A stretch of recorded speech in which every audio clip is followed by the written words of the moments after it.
Find the 25th term of AP. बेटे हमें एक एपी गिवन है और हमें उसकी 25th टर्म निकालनी है।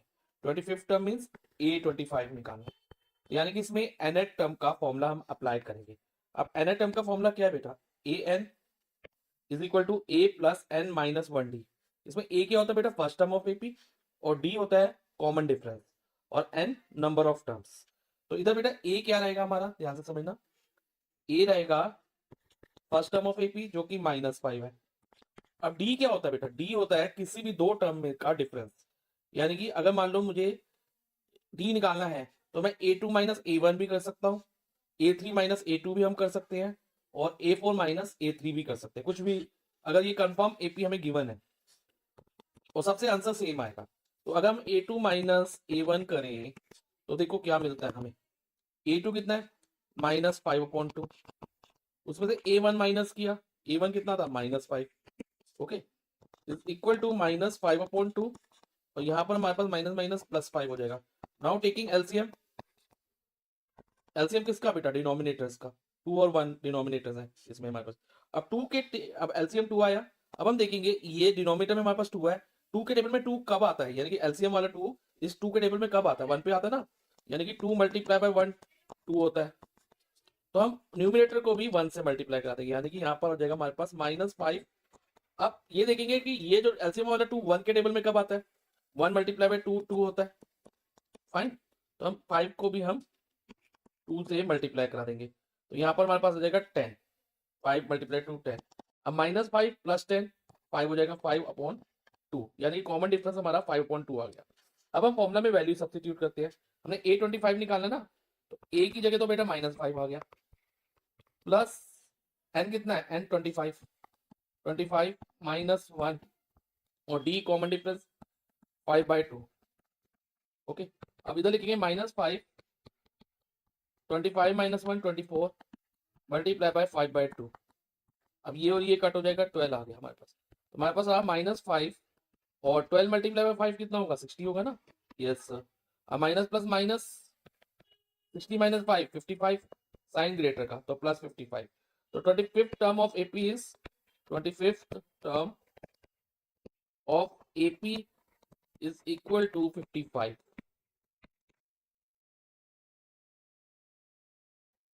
If nth term of AP is 2n plus 1, what is the sum of first three term? nth term of AP हमें क्या दिया बेटा? 2n plus 1। nth term is an। an is actually a nth term, और हमें given है 2n plus 1 है, और हमें फाइंड क्या करना है? What is the sum of first three terms. तो सबसे पहले हम बेटा फर्स्ट थ्री टर्म्स फाइंड करेंगे। जब हमें an का एक्सप्रेशन दिया हो, लाइक an का एक्सप्रेशन हमें क्या दिया? 2n plus 1 nth टर्म का, और हमें फर्स्ट थ्री टर्म फाइंड करनी हो। जैसे फर्स्ट टर्म क्या होती है किसी भी एपी की? इट वुड बी a और a1। a और a1 कह रहे हो एक ही बात है, और इधर n की जगह बेटा फर्स्ट टर्म है, तो n की जगह क्या आ जाएगा? 1 आ जाएगा, यानी कि 2 multiply by 1 plus 1। 2 multiply by 1 2 हो गया, 2 प्लस 1 इज इक्वल टू 3। अब सेकेंड टर्म a2, n की जगह आप 2 डालेंगे, यानी कि 2 multiply 2 plus 1, 2 multiply 2 4 plus 1 5। a3, n की जगह बेटा 3 डाल दो a3 निकालने के लिए। 2 मल्टीप्लाई 3 6, 6 प्लस 1 7। तो फर्स्ट थ्री टर्म निकल गई, और हमें फाइंड क्या करना था? Sum of first three term. तो sum of first three term क्या रहेगा? First three terms is equal to a1 plus a2 plus a3, यही होगा। अब देखो बेटा a1 क्या है? a1 is 3, a2 is 5, a3 is 7। तो 3 प्लस 5 8, 8 प्लस 7 15। तो sum of first three term of the AP is 15। The sum of first n terms of an AP is given by Sn is equal to 2n square plus 3n. Find the 16th term of the AP. इस question में हमें यह बताया गया कि sum of n terms of AP एक expression से represent होता है, और वो वाला एक्सप्रेशन क्या है बेटा? Sn is equal to 2n square plus 3n, यानी कि सम ऑफ n टर्म को रिप्रेजेंट कर रहा है। और हमें फाइंड क्या करना है बेटा? 16th term of AP, that mean we are required to find A16. Suppose हमारे पास कोई एपी होती है, इस फॉर्म में होती है, like A2, A3, A4 and so on. तो ऐसे हमें A16 की वैल्यू निकालनी है. तो पहले हम बेटा एपी फॉर्म कर लेते हैं by finding first 3 term of the AP. Okay, तो कैसे फाइंड करेंगे ध्यान से समझना. फर्स्ट टर्म ऑफ एपी जो होती है ना बेटा, is always equal to sum of first term, यानी कि S1 के इक्वल होती है. S1 mean sum of first term. अब मान लो अगर मुझे फर्स्ट टर्म का सम चाहिए, फर्स्ट टर्म का सम मीन्स ओनली वन टर्म, उसमें और कोई टर्म नहीं आ रही. मान लो फर्स्ट टर्म 8 है. अब 8 में हमने और कुछ ऐड नहीं करना, यानी कि 0 ऐड करना है, तो S1 हमारा क्या रहेगा, 8 ही रहेगा ना. सम ऑफ फर्स्ट टर्म 8 रहेगा. सो फर्स्ट टर्म हमेशा बेटा S1 के इक्वल होगी, ये याद रखना. अब सेकंड टर्म अगर मान लो हमें इसकी फाइंड करनी है, तो हम कैसे करेंगे. इसके लिए आपको बेटा ये पता होना चाहिए, that mean A plus A2.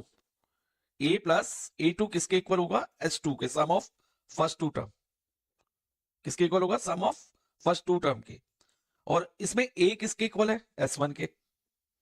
तो यानी कि S1 plus A2 is equal to क्या होगा, S2 होगा. और अगर मैं A2 की वैल्यू निकालना चाहूं इसमें से, तो वो A2 की वैल्यू क्या होगी बेटा, A2 is equal to S2. और जो ये LHS में S1 है, इसको हम S2 के साथ शिफ्ट कर दे, तो ये प्लस S1 है, तो ये LHS से RHS में आके ये माइनस S1 बन जाएगा.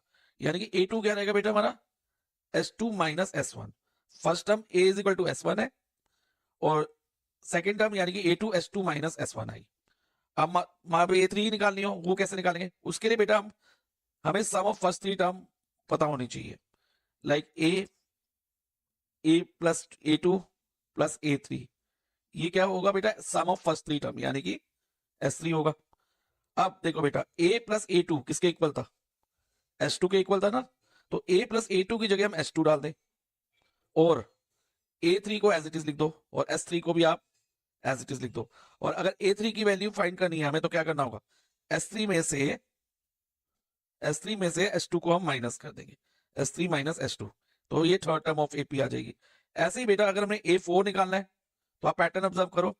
हम सम ऑफ, जैसे A3 निकालने के लिए sum of 3 term minus sum of 2 term की है, तो इसी तरह से अगर A4 निकालना है, तो हम sum of 4 term minus sum of previous 3 terms कर देंगे, S3 S4 minus S3.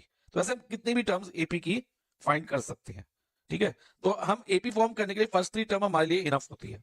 Okay, तो हम फाइंड करते हैं. तो इसके लिए फर्स्ट 3 टर्म फाइंड करने के लिए बेटा हमें रिक्वायरमेंट है S1 S2 और S3 की. तो सबसे पहले हम S1 S2 और S3 फाइंड करेंगे. देखो S1 कैसे फाइंड होगा बच्चे, S1 इस जो हमारे पास ये एक्सप्रेशन दिया है, इसमें n की जगह आप 1 डाल दो, तो S1 आ जाएगा. ओके, तो सॉल्व करने पे 1 का स्क्वायर 1 हुआ, 2 मल्टीप्लाई 1 प्लस 3 मल्टीप्लाई 1, 2 मल्टीप्लाई 1 2 हो गया, और 3 मल्टीप्लाई 1 3 हो गया, 2 प्लस 3 5. ये S1 हो गया. अब S2 क्या रहेगा बेटा, 2 into 2 square plus 3 multiply by 2. So 2 multiply, तो पहले बेटा हमें स्क्वायर करना होगा इसका. 2 स्क्वायर क्या होगा, 4 होगा. 2 मल्टीप्लाई 4 प्लस 3 मल्टीप्लाई 2 क्या होगा, 6 होगा. सो बेटा 2 इंटू 4 हमारा 8 हो जाएगा, और प्लस 6 करेंगे, 8 प्लस 6 कितना हो गया, 14 हो गया. तो S2 हमारा 14 आ गया. अब नेक्स्ट S3 के लिए बेटा n की जगह आप 3 डाल दोगे, यानी कि 2, इधर n स्क्वायर है, तो यहाँ 3 स्क्वायर हो जाएगा. ओके, 3 स्क्वायर हो गया, प्लस अगेन 3n है, तो n की जगह इधर क्या रखना है, 3 रखना है, तो 3 into 3. On solving 2 into 3 square 9 होता है बेटा, 3 इंटू 3, और इधर भी 3 मल्टीप्लाई 3 9 हो जाएगा, is equal to 2 multiply by 9 18, 18 plus 9 27 आ गया हमारा. तो हमने S1 S2 और S3 फाइंड कर लिया. अब हमें first 3 terms of AP find करनी है, ताकि हमारी एपी फॉर्म हो जाए. तो फर्स्ट टर्म मैंने आपको अभी बताया किसके इक्वल होगा, A is equal to S1, और S1 हमने क्या फाइंड करा बच्चे, 5. तो A हमारा 5 आ गया. और A2 क्या होगा, A2 होगा S2 माइनस S1. ये मैं बता चुका हूं कैसे आया बेटा, S2 माइनस S1. अब S2 कितना है, देखो बच्चे 14, और S1 5, 14 minus 5 is equal to 9. तो सेकंड टर्म ऑफ एपी 9 हो गई. फर्स्ट टर्म 5, सेकंड टर्म 9, और third term S3 minus S2 करेंगे A3 के लिए, यानी कि S3 हमने क्या फाइंड किया बेटा, 27 माइनस S2 14 है, और 27 माइनस 14 इज इक्वल टू 13। तो थर्ड टर्म क्या आ गई इस एपी की 13। सो एपी क्या फॉर्म हुई 5 9 13। और ऐसे अगर हम चाहे तो A4 भी निकाल सकते हैं और अनलिमिटेड टर्म इस तरह से हम निकाल सकते हैं। तो डैश डैश डैश तो ये चलता रहेगा। तो एपी तो फॉर्म हो गई बट हमें क्या फाइंड करना था बेटा 16 टर्म ऑफ एपी। अब 16 टर्म ऑफ एपी के लिए हम फॉर्मूला यूज करेंगे nth टर्म का यानी कि an का। nth टर्म ऑफ एपी का फॉर्मूला क्या है a plus n minus 1d। Okay अब इधर a क्या है first term of AP which is 5 और d क्या है बेटा d common difference. Common difference means जो दो कंसेक्यूटिव टर्म्स है कंसेक्यूटिव टर्म में जो टर्म्स लगातार आ रही है उसमें से आगे वाली टर्म में से प्रीवियस टर्म माइनस करनी है। लाइक 9 माइनस 5 करो या फिर 13 माइनस 9 करो। तो कुछ भी करेंगे तो आंसर बेटा सेम आएगा। जैसे 9 माइनस 5 करते हैं तो कॉमन डिफरेंस हमारा 4 आ जाता है और अगर आप 13 माइनस 9 करोगे तो भी 4 आएगा। यानी जो डिफरेंस होता है ना कॉमन रहता है थ्रू आउट द एपी। पूरी एपी में जो दो टर्म के बीच का डिफरेंस होगा सेम रहेगा यानी कि 4 रहेगा। अब हमें फाइनली क्या फाइंड करना है 16 टर्म।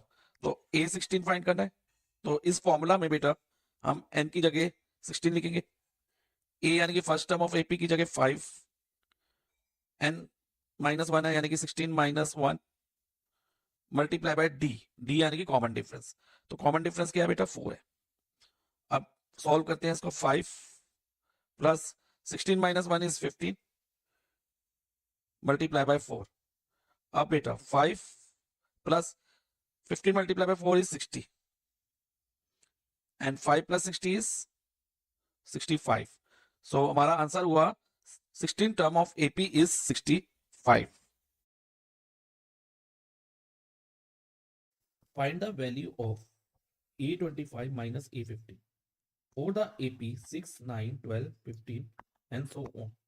इस क्वेश्चन में हमें क्या करना है हमें वैल्यू फाइंड करनी है A25 माइनस A15 की और हमें AP ये गिवन है। AP means arithmetic progression. अब देखो बेटा इसमें A क्या होगा फर्स्ट टर्म ऑफ AP क्या है हमारी इट इज 6 A इज 6 और D क्या रहेगा D होता है बेटा किसी भी दो कॉन्जेक्यूटिव टर्म्स के बीच का डिफरेंस। जैसे 12 और 9 12 माइनस 9 कर लो या 9 माइनस 6 कर लो या 15 माइनस 12 कर लो। ये एक अर्थमेटिक प्रोग्रेशन में जो डिफरेंस होता है ना कॉन्जेक्यूटिव टर्म का वो सेम रहता है इसलिए हम इसको कॉमन डिफरेंस भी कहते हैं। अब मैं अगर 9 माइनस 6 करता हूँ तो D कितना आता है 9 माइनस 6 इज इक्वल टू 3। आप 12 माइनस 9 करके देखोगे तो भी 3 आएगा 15 माइनस 12 करोगे तो भी 3 आएगा। अब हमने वैल्यू किसकी फाइंड करनी है A25 minus A15। We will use the formula of nth term. अब nth टर्म का फॉर्मूला अप्लाई करें तो सबसे पहले a है a हमारा कितना है 6 है। अब 25 n कितना है an तो इसे कंपेयर करें तो n 25 है माइनस 1 ब्रैकेट क्लोज और d कितना है common difference 3 multiply bye 3 minus अब A15 भी करना है हमें। तो अगेन A15 में भी हम फॉर्मूला तो यही लगेगा ना बेटा यस सर। तो 6 प्लस n कितना है 15 माइनस 1 और d is 3 multiply bye 3 is equal to अब क्या होगा देखो बेटा अब इसको सॉल्व करते हैं। वन सॉल्विंग देखो बेटा 6 प्लस अब 25 माइनस 1 24 होता है multiply by 3 minus 6 plus 14 minus 15 minus 1 14 होगा 15 माइनस 1 14 14 मल्टीप्लाई बाय 3 इधर आ जाएगा।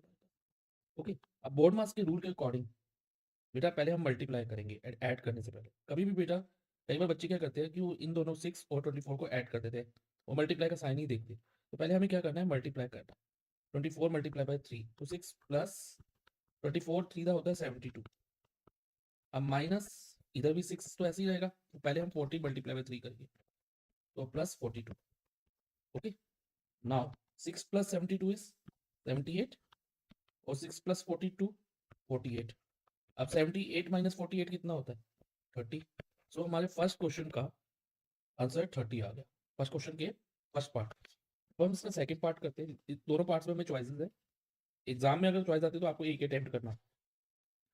अब सेकंड पार्ट क्या है बेटा इसका if the 7 times the 7 term of AP हमें कहा गया 7 times the 7 term of AP again AP की बात हो रही है is equal to 5 times the fifth term 5 times the fifth term then the value of 12th term is तो इसमें बेटा हमें एपी नहीं गिवन, हमें ये कहा कि 7 times the 7 term of AP equal to कितना है 5 टाइम्स द 5th टर्म, और हमें 12 टर्म की वैल्यू फाइंड करनी। ओके, तो हम इसमें ऐसे स्टार्ट करेंगे, let first term of AP be a. बेटा ध्यान रखना, इस बार आपका जो क्वेश्चन है ना पेपर है सब्जेक्टिव आएगा, तो उसमें स्टेटमेंट्स बहुत इंपॉर्टेंट है, उनके मार्क्स भी होंगे। Let first term be a and common difference जिसे हम डी से डोनेट करते हैं, डी इज इक्वल टू क्या होगा, common difference. Okay, d is equal to and d is the common difference, ये हमने एज्यूम कर लिया है। नाउ अब वो कह रहा है 7 times the 7 term of AP is 5 times the 5th term and find the 12 term. हमें 12 टर्म फाइंड करनी है, तो what is A12 according to the formula of N term. N का फॉर्मूला क्या है, अभी हमने इधर करा था formula, n is equal to a plus N minus 1 d. अब इधर ए तो ए ही रहेगा क्योंकि ए की वैल्यू हमारे पास नहीं है, लेकिन एन कितना है 12 है इसमें, 12 माइनस 1 डी, और डी को डी रहने देंगे, तो A12 हो जाएगा ए प्लस 11 डी। इसको बेटा भी हम यहाँ छोड़ रहे हैं। अब हमें जो कंडीशन दी है उस पर आते हैं, 7 टाइम्स द 7 टर्म, 7 टाइम्स का मतलब 7 मल्टीप्लाई, जब भी टाइम्स लिखा हो ना बेटा 7 टाइम्स 8 टाइम्स तो मल्टीप्लाई करते हैं, तो 7 टाइम लिखा तो 7 मल्टीप्लाई A7 होगा, of the AP is equal to का sign 5 times the 5th term, 5 time means 5 multiply A5। अब सेम फॉर्मूला हम यूज करेंगे nth टर्म का, an is equal to a plus N minus 1 d. तो पहले A7 के लिए करेंगे use, 7 multiply a plus 7 minus 1 d is equal to 5 multiply a plus 5 minus 1 d. Okay, now अब 7 multiply a plus 6 D हो गया इधर हमारे पास, और इधर हमारे पास आ जाएगा 5 multiply in bracket a plus 4 D. अब बेटा क्या करना है ध्यान से समझना, अब 7 multiply a plus 6 D in bracket है ना a प्लस 6 डी, तो जब हम 7 को इस ब्रैकेट से मल्टीप्लाई करेंगे तो ब्रैकेट के अंदर जो दोनों टर्म है 7 उन दोनों से मल्टीप्लाई हो, दैट मीन पहले हम 7 को a से मल्टीप्लाई करेंगे 7 ही हो गया, और 7 मल्टीप्लाई बाय 6 डी 42 डी हो जाएगा। ओके, सिमिलरली 5 इंटू ए 5a और प्लस 5 इंटू 4 20 डी। अब बेटा नेक्स्ट स्टेप होगा, जितनी भी टर्म्स हमारी RHS में है उनको हम LHS में शिफ्ट करेंगे। देखो सबसे पहले लिखेंगे 7a के साथ जो RHS में 5a था वो LHS में आ जाएगा और माइनस हो जाएगा, तो 7a और 5a हमने कलेक्ट कर लिया। अब नेक्स्ट 42d है हमारे पास LHS में, और RHS में हमारे पास क्या था 20d। अब जो RHS में 20d था उसको भी हम LHS में ले आएंगे, तो ये इस तरह से आ जाएगा, और अब RHS की दोनों टर्म हम LHS में ले आए, तो RHS में 0 बचेगा राइट हैंड साइड में। अब देखो बेटा 7a minus 5a is 2a, और 42 minus 20 22d is equal to 0। अब देखो बच्चे इसमें और इसमें क्या कॉमन दिख रहा है तुम्हें, 2a और 22 में 2 है ना, 2 कॉमन है, तो हम क्या करेंगे इस टर्म को 2 से डिवाइड करेंगे। जब हम 2a को 2 से डिवाइड करते हैं तो हमारे पास आता है a, और 22d को अगर हम 2 से डिवाइड करते हैं तो 11d आता है, और 0 डिवाइडेड बाई 2 0 ही होगा। देखो एक बार करके दिखाई देते बेटा, तो सबके नीचे हमने 2 से इस टर्म को डिवाइड कर दिया, तो हमारे पास आ जाएगा a plus 11d is equal to 0। और बेटा इधर इक्वेशन 1 इसको मान लें, तो इक्वेशन 1 से हम क्या कह सकते हैं कि a प्लस 11d किसके इक्वल है A12 के, तो मैं a प्लस 11d की जगह A12 लिख सकता हूँ, yes sir we can write. तो a प्लस d 12, A12 कितना हो गया 0 हो गया, और हमें 12 टर्म ही निकालनी थी ना, यानी कि A12 निकालना था, तो A12 0 हो गया। Find the 20th term from the last term of the AP 3, 8, 13 and so on up to 253। इस क्वेश्चन में हमें 20th टर्म करनी है फाइंड, कहाँ से, लास्ट टर्म से स्टार्ट करके, not from the beginning, first term से नहीं, लास्ट टर्म से स्टार्ट करके हमें 20th टर्म फाइंड करनी है। अगर हमने बिगिनिंग से फाइंड करनी होती है तो फॉर्मूला क्या होता है बेटा, an is equal to a plus N minus 1, ये फॉर्मूला होता है। तो इसमें a हमारा फर्स्ट टर्म होती है 3, और d difference between two term, तो एक के बाद जो एक टर्म आती है उनके बीच का डिफरेंस, जैसे 8 माइनस 3 5, 13 माइनस 8 कर लो तो भी 5, तो d होता है, और n नंबर ऑफ टर्म्स। लेकिन बेटा इसमें हमें बिगिनिंग से फाइंड नहीं करनी, 3 से स्टार्ट करते हुए नहीं फाइंड करनी, हमने 253 से स्टार्ट करते हुए फाइंड करनी है टर्म। ओके, तो ये कैसे करेंगे ध्यान से समझना। इसके लिए पहले हम जो हमें गिवन एपी है ना उसकी फर्स्ट टर्म और कॉमन डिफरेंस फाइंड कर लेंगे। इसकी फर्स्ट टर्म क्या है बेटा 3 है, और कॉमन डिफरेंस 2 कंसेक्यूटिव टर्म यानी कि 2 लगातार वाली टर्म के बीच का डिफरेंस। और ध्यान रखना आगे वाली टर्म में से पीछे वाली टर्म हमें माइनस करनी है हमेशा। जैसे a2 माइनस a1 करेंगे या a3 माइनस a2 करेंगे, ठीक है। तो मैं a2 माइनस a1 या a1 को हम a भी कहते हैं, तो a2 माइनस a कर लेता हूँ। तो 8 माइनस 3 इज इक्वल टू क्या हो गया बेटा 5। अब ये तो होगी बात गिवन एपी की। अब हमने लेकिन हमें 20 टर्म कहाँ से फाइंड करनी है, from the last term, starting from the last term. तो इस एपी को हम रिवर्स ऑर्डर में लिखेंगे। अब बेटा रिवर्स एपी कैसे फॉर्म होगी इसको ध्यान से समझना। रिवर्स एपी फॉर्म करने के लिए जो बेटा लास्ट टर्म है ना उसको हम फर्स्ट टर्म कंसीडर करेंगे। यानी कि जैसे लास्ट टर्म इसमें क्या है 253, तो इसकी फर्स्ट टर्म तो हमेशा ए से डोनेट होती है, तो रिवर्स एपी की फर्स्ट टर्म होगी 253। ओके, और फर्स्ट टर्म तो हमें पता चल गई रिवर्स एपी की, जो लास्ट टर्म है फर्स्ट टर्म आ गई। लेकिन कॉमन डिफरेंस क्या रहेगा, इसको बेटा मैं एक एग्जांपल के साथ आपको समझाता हूँ। मान लो हमारे पास एक एपी है जिसमें 3 टर्म है, 3 टर्म्स है 5, 7 और 9। क्या है 3 टर्म्स 5, 7 एंड 9। इसमें फर्स्ट टर्म आपकी बेटा क्या है 5 है। ओके, ये गिवन एपी है, ये एपी हमें सपोज गिवन है। और कॉमन डिफरेंस क्या है बेटा ए2 माइनस ए1, हमेशा आगे वाली टर्म में से पीछे वाली टर्म माइनस करनी होती है। तो 7 माइनस 5 2। अब मैं अगर इस एपी को रिवर्स ऑर्डर में लिख दूं, रिवर्स ऑर्डर मीन्स इसको उल्टा करके लिख दूं, जैसे 5 7 9 है, इसको ऐसे लिख दे 9 7 5, तो ये रिवर्स ऑर्डर में आ जाएगी। तो अब इसमें ए यानी कि जो लास्ट टर्म थी वो फर्स्ट टर्म बन गई, ए अब क्या हो गया 9 हो गया, ठीक है। और डी क्या हुआ, अब ये ध्यान से समझना बेटा, डी क्या हुआ, डी होता है बेटा common difference between 2 consecutive term, 2 लगातार वाली टर्म। और मैंने अभी बताया आपको कि आगे वाली टर्म में से हमेशा पीछे वाली टर्म माइनस करते हैं, मतलब किसी भी टर्म में से उसकी प्रीवियस टर्म माइनस करनी है। तो इसमें भी हम a2 माइनस a1 करेंगे, यानी कि 7 माइनस 9 करेंगे। कभी भी 9 माइनस 7 मत करना बेटा, गलत हो जाएगा, 7 माइनस 9 करना है। तो देखो बेटा प्लस माइनस माइनस, 9 में से 7 गए कितना है 2 आया, और बड़े का -2, तो डी क्या हो गया -2। और गिवन एपी में डी क्या था 2 था, और रिवर्स एपी में -2 है, यानी कि डी का साइन चेंज हो गया एक तरह से, डी कितना हो गया माइनस, प्लस से माइनस हो गया। और अगर मान लो ये गिवन एपी होती और ये फिर उसकी रिवर्स एपी ये वाली हो जाती, अगर ये गिवन एपी होती, ये वाली टर्म गिवन एपी होती, तो उस केस में रिवर्स एपी 5 7 9 होती, तब भी साइन बदल जाता, तब क्या होता माइनस से प्लस हो जाता। यानी कि रिवर्स एपी फॉर्म करने के लिए हमें कुछ नहीं करना, सिर्फ डी का साइन चेंज करना है, कॉमन डिफरेंस का साइन चेंज करना है। अब कॉमन डिफरेंस इधर क्या है +5 है, तो रिवर्स एपी के लिए कॉमन डिफरेंस आपका -5 हो जाएगा। और अगर गिवन एपी में कॉमन डिफरेंस -5 होता तो रिवर्स एपी में +5 हो जाता, सिंपल सी बात है। तो इतना अब आपको क्लियर होगा कि रिवर्स एपी में ए और डी क्या रहेगा। अब एपी क्या बनेगी ये भी हम देख लेते हैं। वैसे इस क्वेश्चन में पूछा नहीं हमसे 28 टर्म बोलिए निकालने को डायरेक्ट, वो हम डायरेक्ट भी निकाल सकते हैं, लेकिन फिर भी हम एपी फॉर्म करने को दे देते हैं कई बार कि रिवर्स एपी फॉर्म करो, लास्ट 3 टर्म्स लिखो इस एपी की। तो हम कैसे लिखेंगे ध्यान से समझना बेटा। तो लास्ट टर्म जो थी वो फर्स्ट टर्म बन गई।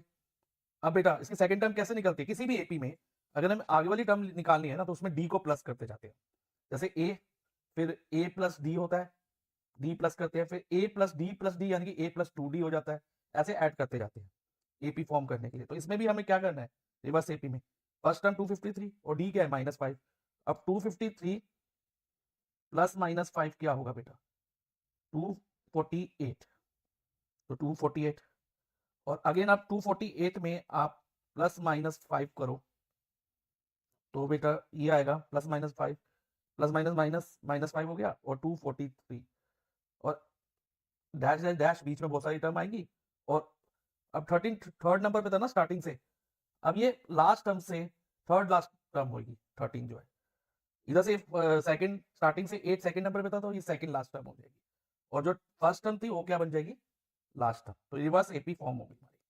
अब हम इसमें कुछ भी कोई भी टर्म हमें कहे हम फाइंड कर सकते हैं, और उनका सम भी फाइंड कर सकते हैं अगर एसएन का फॉर्मूला लगाए। लेकिन हमें इसमें क्या पूछना है बेटा जस्ट 20 टर्म निकालनी है, तो हम फॉर्मूला यही याद करेंगे रखेंगे an is equal to a plus n minus 1d। इस फॉर्मूले से हम a20 फाइंड कर लेंगे। तो a20 यानी कि 28 टर्म फ्रॉम द लास्ट। अब लास्ट से क्यों है, क्योंकि हम रिवर्स एपी को यूज करके निकाल रहे हैं a20। तो ए तो 253 है कि नहीं? Yes sir. प्लस एन की जगह 20, 20 -1 और डी -5 है। Okay, now 253 plus 19 multiply by -5, fine. अब 253 और 19 5 था, 95 होता है। 19 को अगर हम 5 से मल्टीप्लाई करें तो 95 आता है, और प्लस माइनस माइनस 95। और अगर आप 253 में से 95 सब्ट्रैक्ट करोगे तो बेटा you will get 258। So 20th term from the last is 258. If the numbers n minus 2, 4n minus 1 and 5n plus 2 are in AP, find the value of n. बेटा हमें एक AP गिवन है n minus 2, 4n minus 1 and 5n plus 2। इसमें total 3 terms है और हमें ये कहा गया है ये जो 3 टर्म्स है ना ये AP में है और हमें वैल्यू ऑफ n फाइंड करनी है। तो अगर बेटा ये फर्स्ट टर्म A1 हो, ये A2 मान लो, इसको A3 मान लो, तो कॉमन डिफरेंस कैसे निकल सकता है? कॉमन डिफरेंस को हम डी से डोनेट करते हैं। एक तो हम कर सकते हैं A2 माइनस A1 जो कि इक्वल होगा किसके? A3 माइनस A2 के। क्योंकि कॉमन डिफरेंस क्या होता है बेटा? Difference between two consecutive terms. Consecutive terms means जो टर्म्स एक के बाद एक आ रही है, जैसे A1 के बाद A2 आ रही है, A2 के बाद A3 आ रही है, तो A2 माइनस A1 किसके इक्वल होगा? A3 माइनस A2 के। तो अब हम वैल्यू डालते हैं बेटा। A2 की जगह आप लिखोगे 4n माइनस 1, ब्रैकेट में डाल दो इसको, माइनस A1 कितना है? n minus 2 equal to A3 5n plus 2 in bracket minus A2 4n minus 1 in bracket. Now opening the brackets, तो बेटा 4n माइनस 1 तो ऐसे ही आ जाएगा, माइनस n और इधर माइनस माइनस प्लस 2 हो जाएगा, और इधर में बेटा हमारे पास 5n प्लस 2 और माइनस 4n और माइनस माइनस प्लस 1।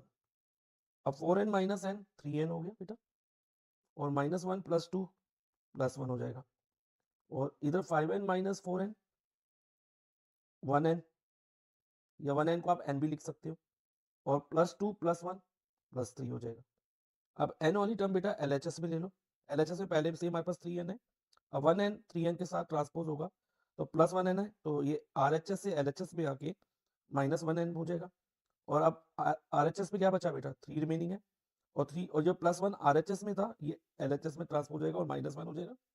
और बेटा अब 3n minus 1n is 2n, और 3 माइनस 1 इज 2, और n इज इक्वल टू 2/2, और इसको लोएस्ट टर्म करो तो 1, तो n की वैल्यू हमारी बेटा 1 आ गई। So n is equal to 1 is our answer.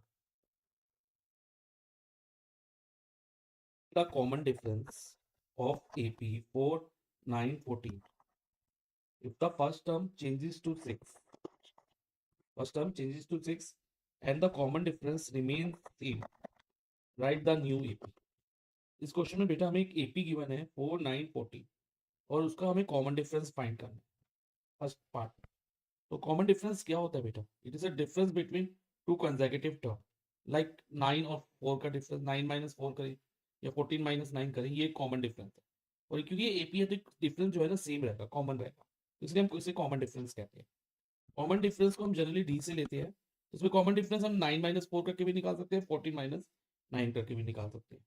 तो बेटा देखो A2 माइनस A1 कर लेते हैं, which is A2 minus A1 9 minus 4 5, लेकिन अगर हम 14 माइनस 9 करें तो भी वो 5 ही आए, तो कॉमन डिफरेंस हमारा हो गया 5।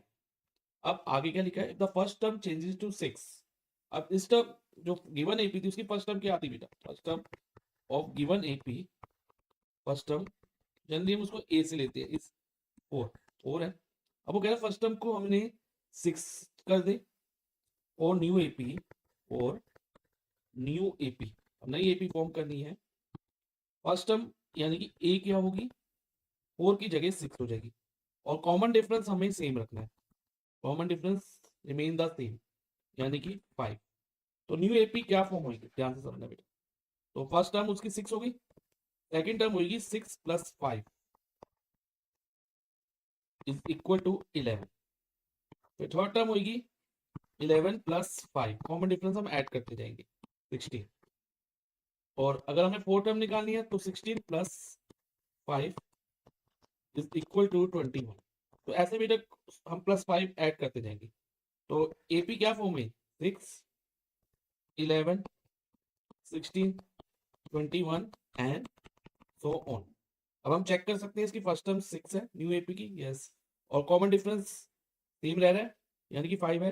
अगर 11 माइनस 6 करो बेटा 5, 16 माइनस 11 करो तो भी 5, 21 माइनस 16 करो तो भी 5। तो इसका मतलब न्यू एपी हमने करेक्ट फॉर्म करी है। तो न्यू एपी इज 6 11 16 21।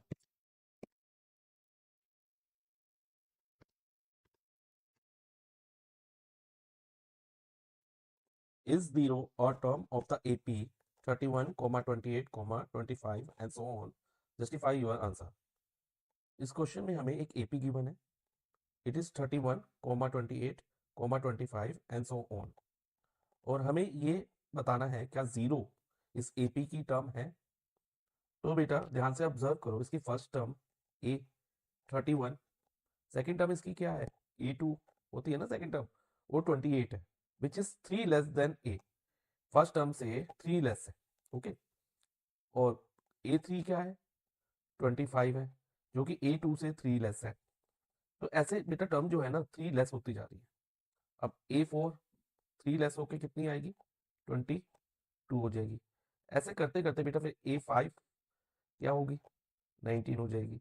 ऐसे करते करते करते करते क्या ऐसी कोई ऐसी टर्म आएगी जो जीरो होगी, ठीक है, कोई एक ऐसी टर्म आएगी जो जीरो होगी, ये हमें चेक करना है, ठीक है।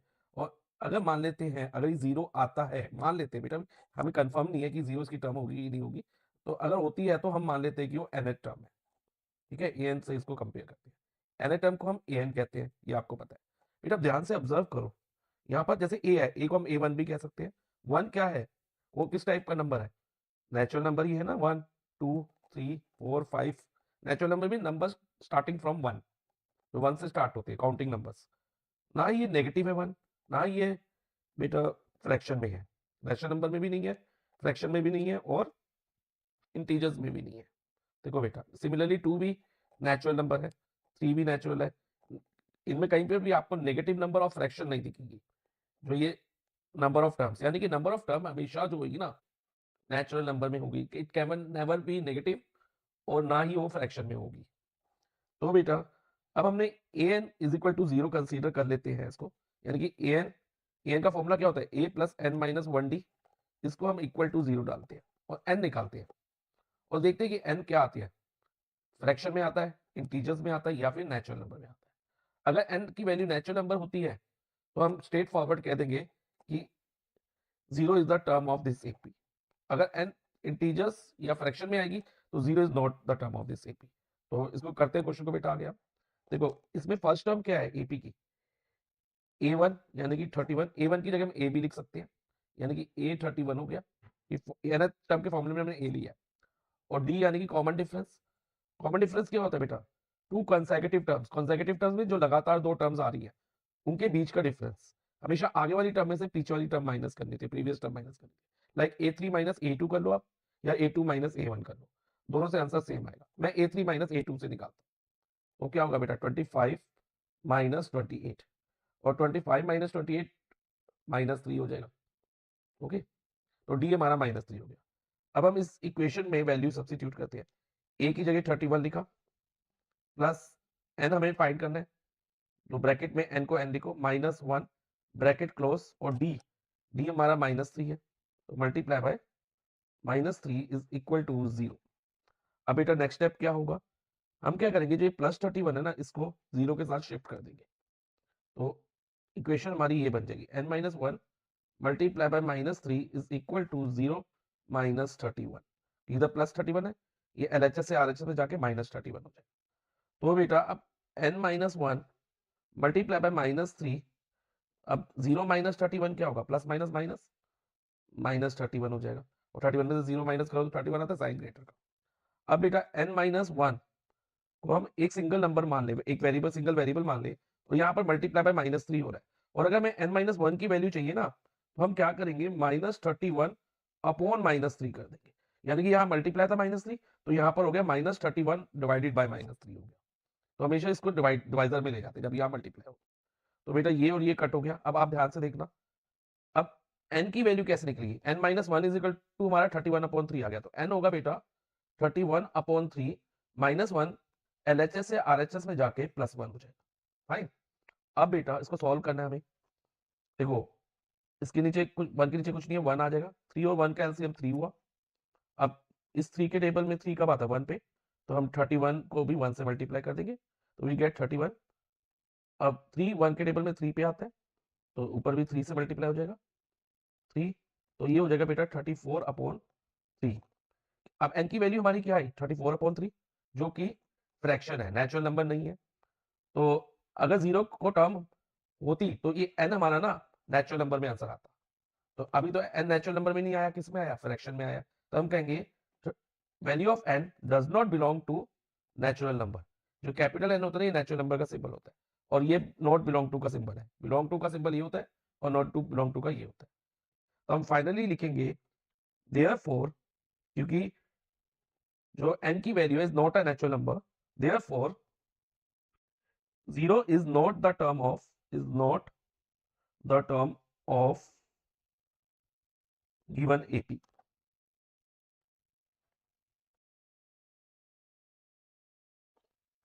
Find the value of the middlemost terms of the AP -11 -7 -3 dash dash dash up to 49। इस क्वेश्चन में हमें वैल्यू फाइंड करनी है मिडल मोस्ट टर्म या टर्म्स की। वो एक सिंगल टर्म भी हो सकती है या फिर बेटा 2 टर्म्स भी हो सकती है। अब इस केस में बेटा 2 कंडीशन होगी। If n number of terms AP की, जो हमें AP गिवन है उसमें n नंबर ऑफ टर्म्स अगर ओड है, तो मिडल मोस्ट टर्म का जो फॉर्मूला होगा ना, वो होगा n+1 अपॉन 2th टर्म। क्या होगा, n+1 अपॉन 2th टर्म। देखो मैंने यहाँ फॉर्मूला लिखा है, तो इसको बेटा अपनी नोटबुक में लिख सकते हो। तो ओनली 1 टर्म निकलेगी। लेकिन if n number of term even हो, then the middle most terms, अब देखो बेटा वर्ड मैंने क्या यूज किया, टर्म्स यूज किया, are n upon 2th term, ध्यान से सुनना, n upon 2th term and n upon 2 plus 1th term. देखो मैंने n upon 2 plus 1th term बोला है, और इधर क्या बोला था, n+1 अपॉन 2th टर्म। तो इसमें 2 टर्म्स लिख लेंगे बेटा जब n इवन होगा। सो इसलिए बेटा हम सबसे पहले क्या करेंगे, n की वैल्यू फाइंड करेंगे। ठीक है, और n की वैल्यू कैसे फाइंड करेंगे, अब हमें AP क्या दे रखा है, -11 -7 -3 डैश डैश डैश, और इसकी में लास्ट टर्म हमारी 49 है। इसमें बेटा a क्या है, a यानी कि फर्स्ट टर्म ऑफ AP -11 है, और d क्या है, d यानी कि कॉमन डिफरेंस।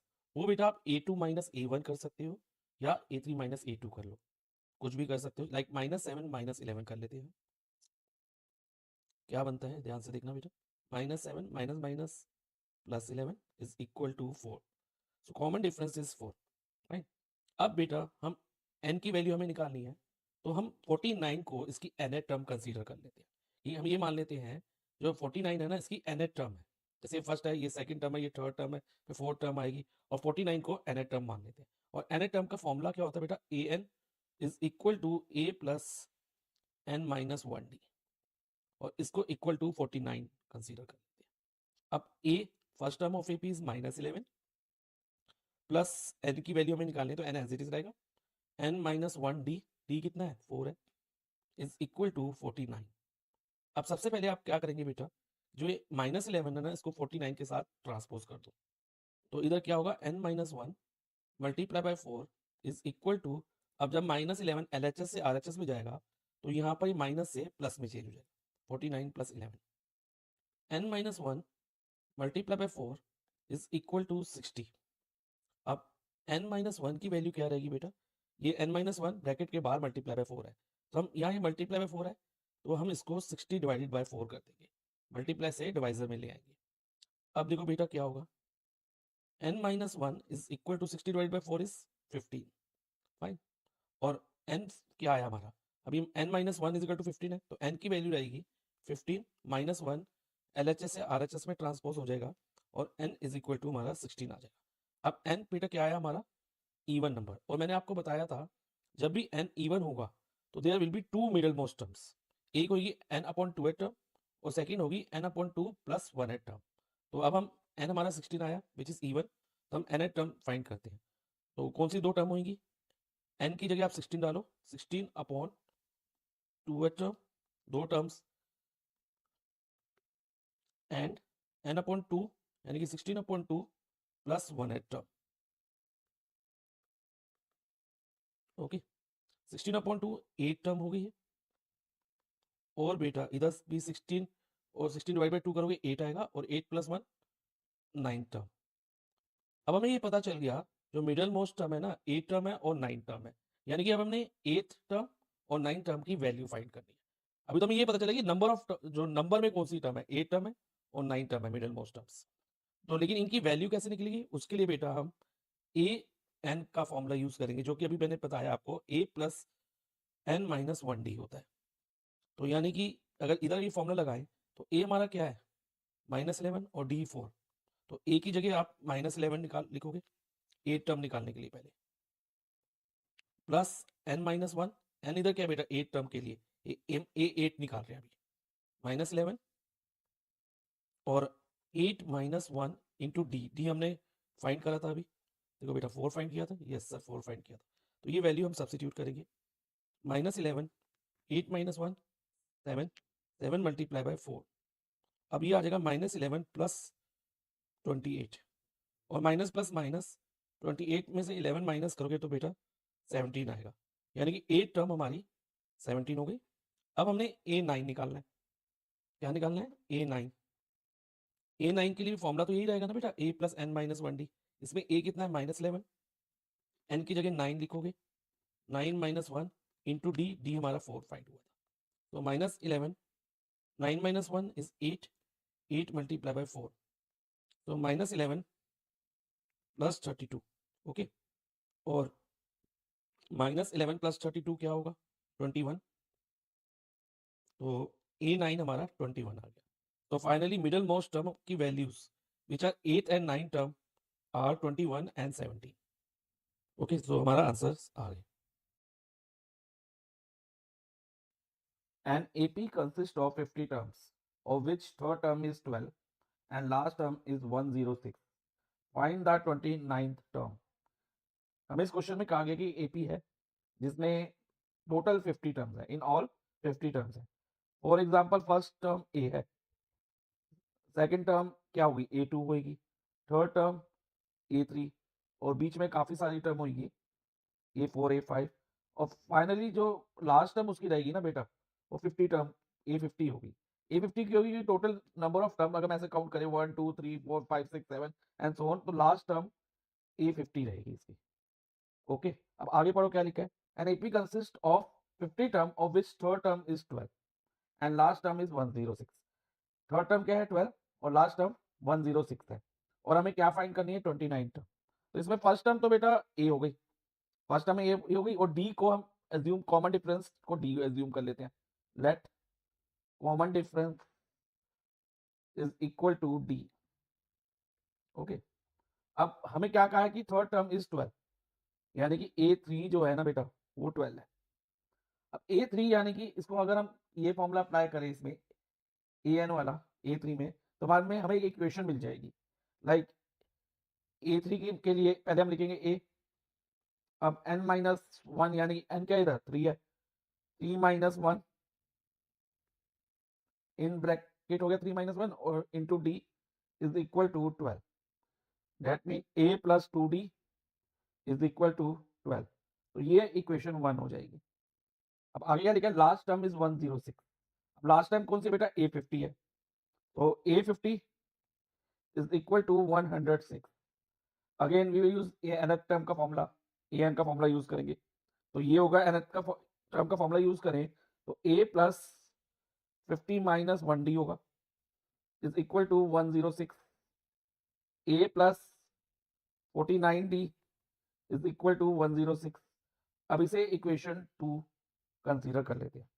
अब इलेमिनेशन मेथड से अगर हम इक्वेशन 1 और इक्वेशन 2 को सॉल्व करें, इलेमिनेशन मेथड बेटा आपने लीनियर इक्वेशन 2 वेरिएबल वाले चैप्टर में करा था, तो उसमें हम पहले कोफिशिएंट को सेम करते हैं। इसमें a का कोफिशिएंट ऑलरेडी सेम है, ए के आगे इधर भी 1 है, फर्स्ट इक्वेशन में भी और सेकंड इक्वेशन में भी, तो इसको हम डायरेक्टली सॉल्व कर सकते हैं। पहले लिखेंगे a plus 2d is equal to 12 और दूसरी इक्वेशन लिख देंगे a plus 49d is equal to 106। अब बेटा, अब देखो बेटा, ए के कोफिशिएंट सेम है तो हमें मल्टीप्लाई करने की जरूरत नहीं है इक्वेशन को किसी नंबर से, और साइन सेम हो तो हम सेकंड इक्वेशन के साइन चेंज करते हैं। तो यहाँ प्लस का माइनस हो जाएगा और यहाँ पर भी प्लस का माइनस होगा और यहाँ पर भी प्लस का माइनस होगा। अब प्लस ए माइनस ए कट हो गया। ओके, अब प्लस माइनस माइनस 49 माइनस 2 47 होगा, तो साइन इधर माइनस का रहेगा बिकॉज 49 ग्रेटर है।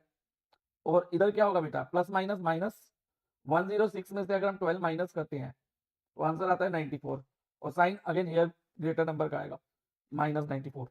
अब डी की वैल्यू क्या होगी, अब इधर -47 मल्टीप्लाई बाय डी है, हम क्या करेंगे -94 डिवाइडेड बाय -47 कर देंगे, इधर -47 मल्टीप्लाई हो रहा था तो इधर ये डिवाइजर में आ जाएगा, यानी कि -94 अपॉन -47 हो जाएगा। अब माइनस माइनस कट हो गया बेटा, और 47 1 दा 47 और 47 2 दा 94 होता है, तो डी हमारा 2 आ गया। ओके, डी आ गया। अब हम ए की वैल्यू निकालेंगे, या तो इक्वेशन 1 में वैल्यू सब्स्टिट्यूट कर दो या इक्वेशन 2 में। इक्वेशन 1 में डालना थोड़ा इजी है तो ये इक्वेशन 1 में ही डी की वैल्यू सब्स्टिट्यूट करेंगे। इक्वेशन 1 क्या है, a plus 2d is equal to 12। A plus 2 in d की जगह 2 लिख दिया, 2 मल्टीप्लाई 2 हो जाएगा is equal to 12। A plus 4 equal to 12, so a is equal to, अब इधर प्लस 4 है, ये एलएचएस से आरएचएस में जाएगा तो -4 हो जाएगा। तो फाइनली ए की वैल्यू हमारी आ गई 8, 12 माइनस 4 8। अब जब ए और डी की वैल्यू आ गई और हमें फाइंड क्या करना था बेटा, 29 टर्म, यानी कि ए 29 हमें फाइंड करना था। तो अगेन हम एन टर्म का फॉर्मूला यूज करेंगे, इधर इस बार हमें ए और डी की वैल्यू था वो सब्स्टिट्यूट करेंगे।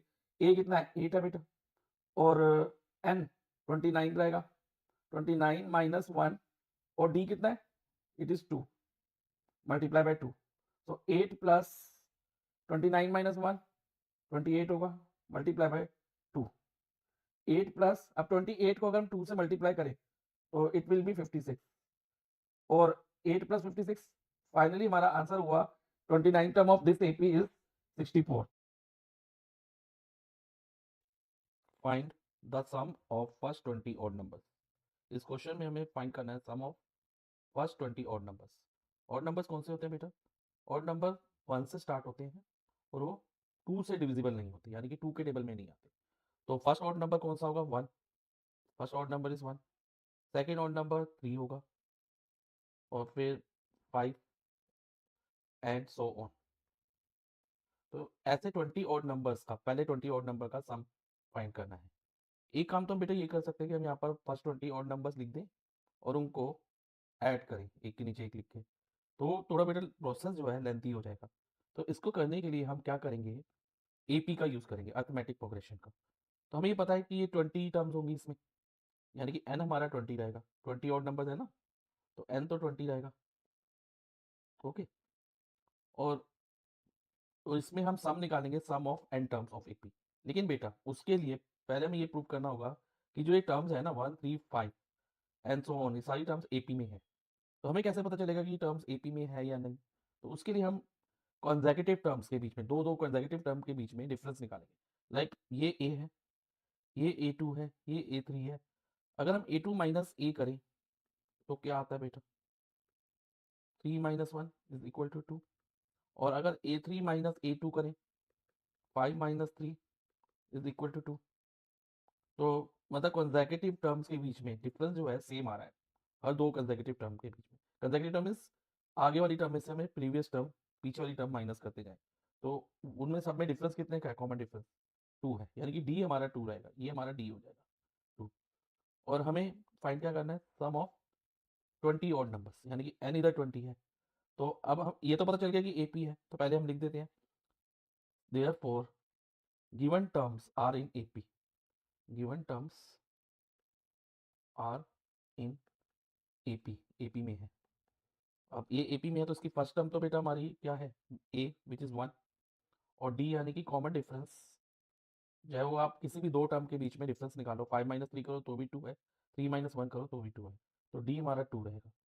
ओके, तो हमें फाइंड क्या करना है, सम ऑफ 20 ऑड नंबर्स, यानी कि हम फॉर्मूला यूज करेंगे sum of n terms of AP, S N का फॉर्मूला। तो वो फॉर्मूला है, एस एन का फॉर्मूला होता है बेटा n अपॉन टू इन ब्रैकेट 2a प्लस, फिर एक सिंपल ब्रैकेट बेटा अंदर आएगी n minus one D square bracket close. तो इस फॉर्मूला से बेटा हम sum of first 20 odd numbers निकालेंगे।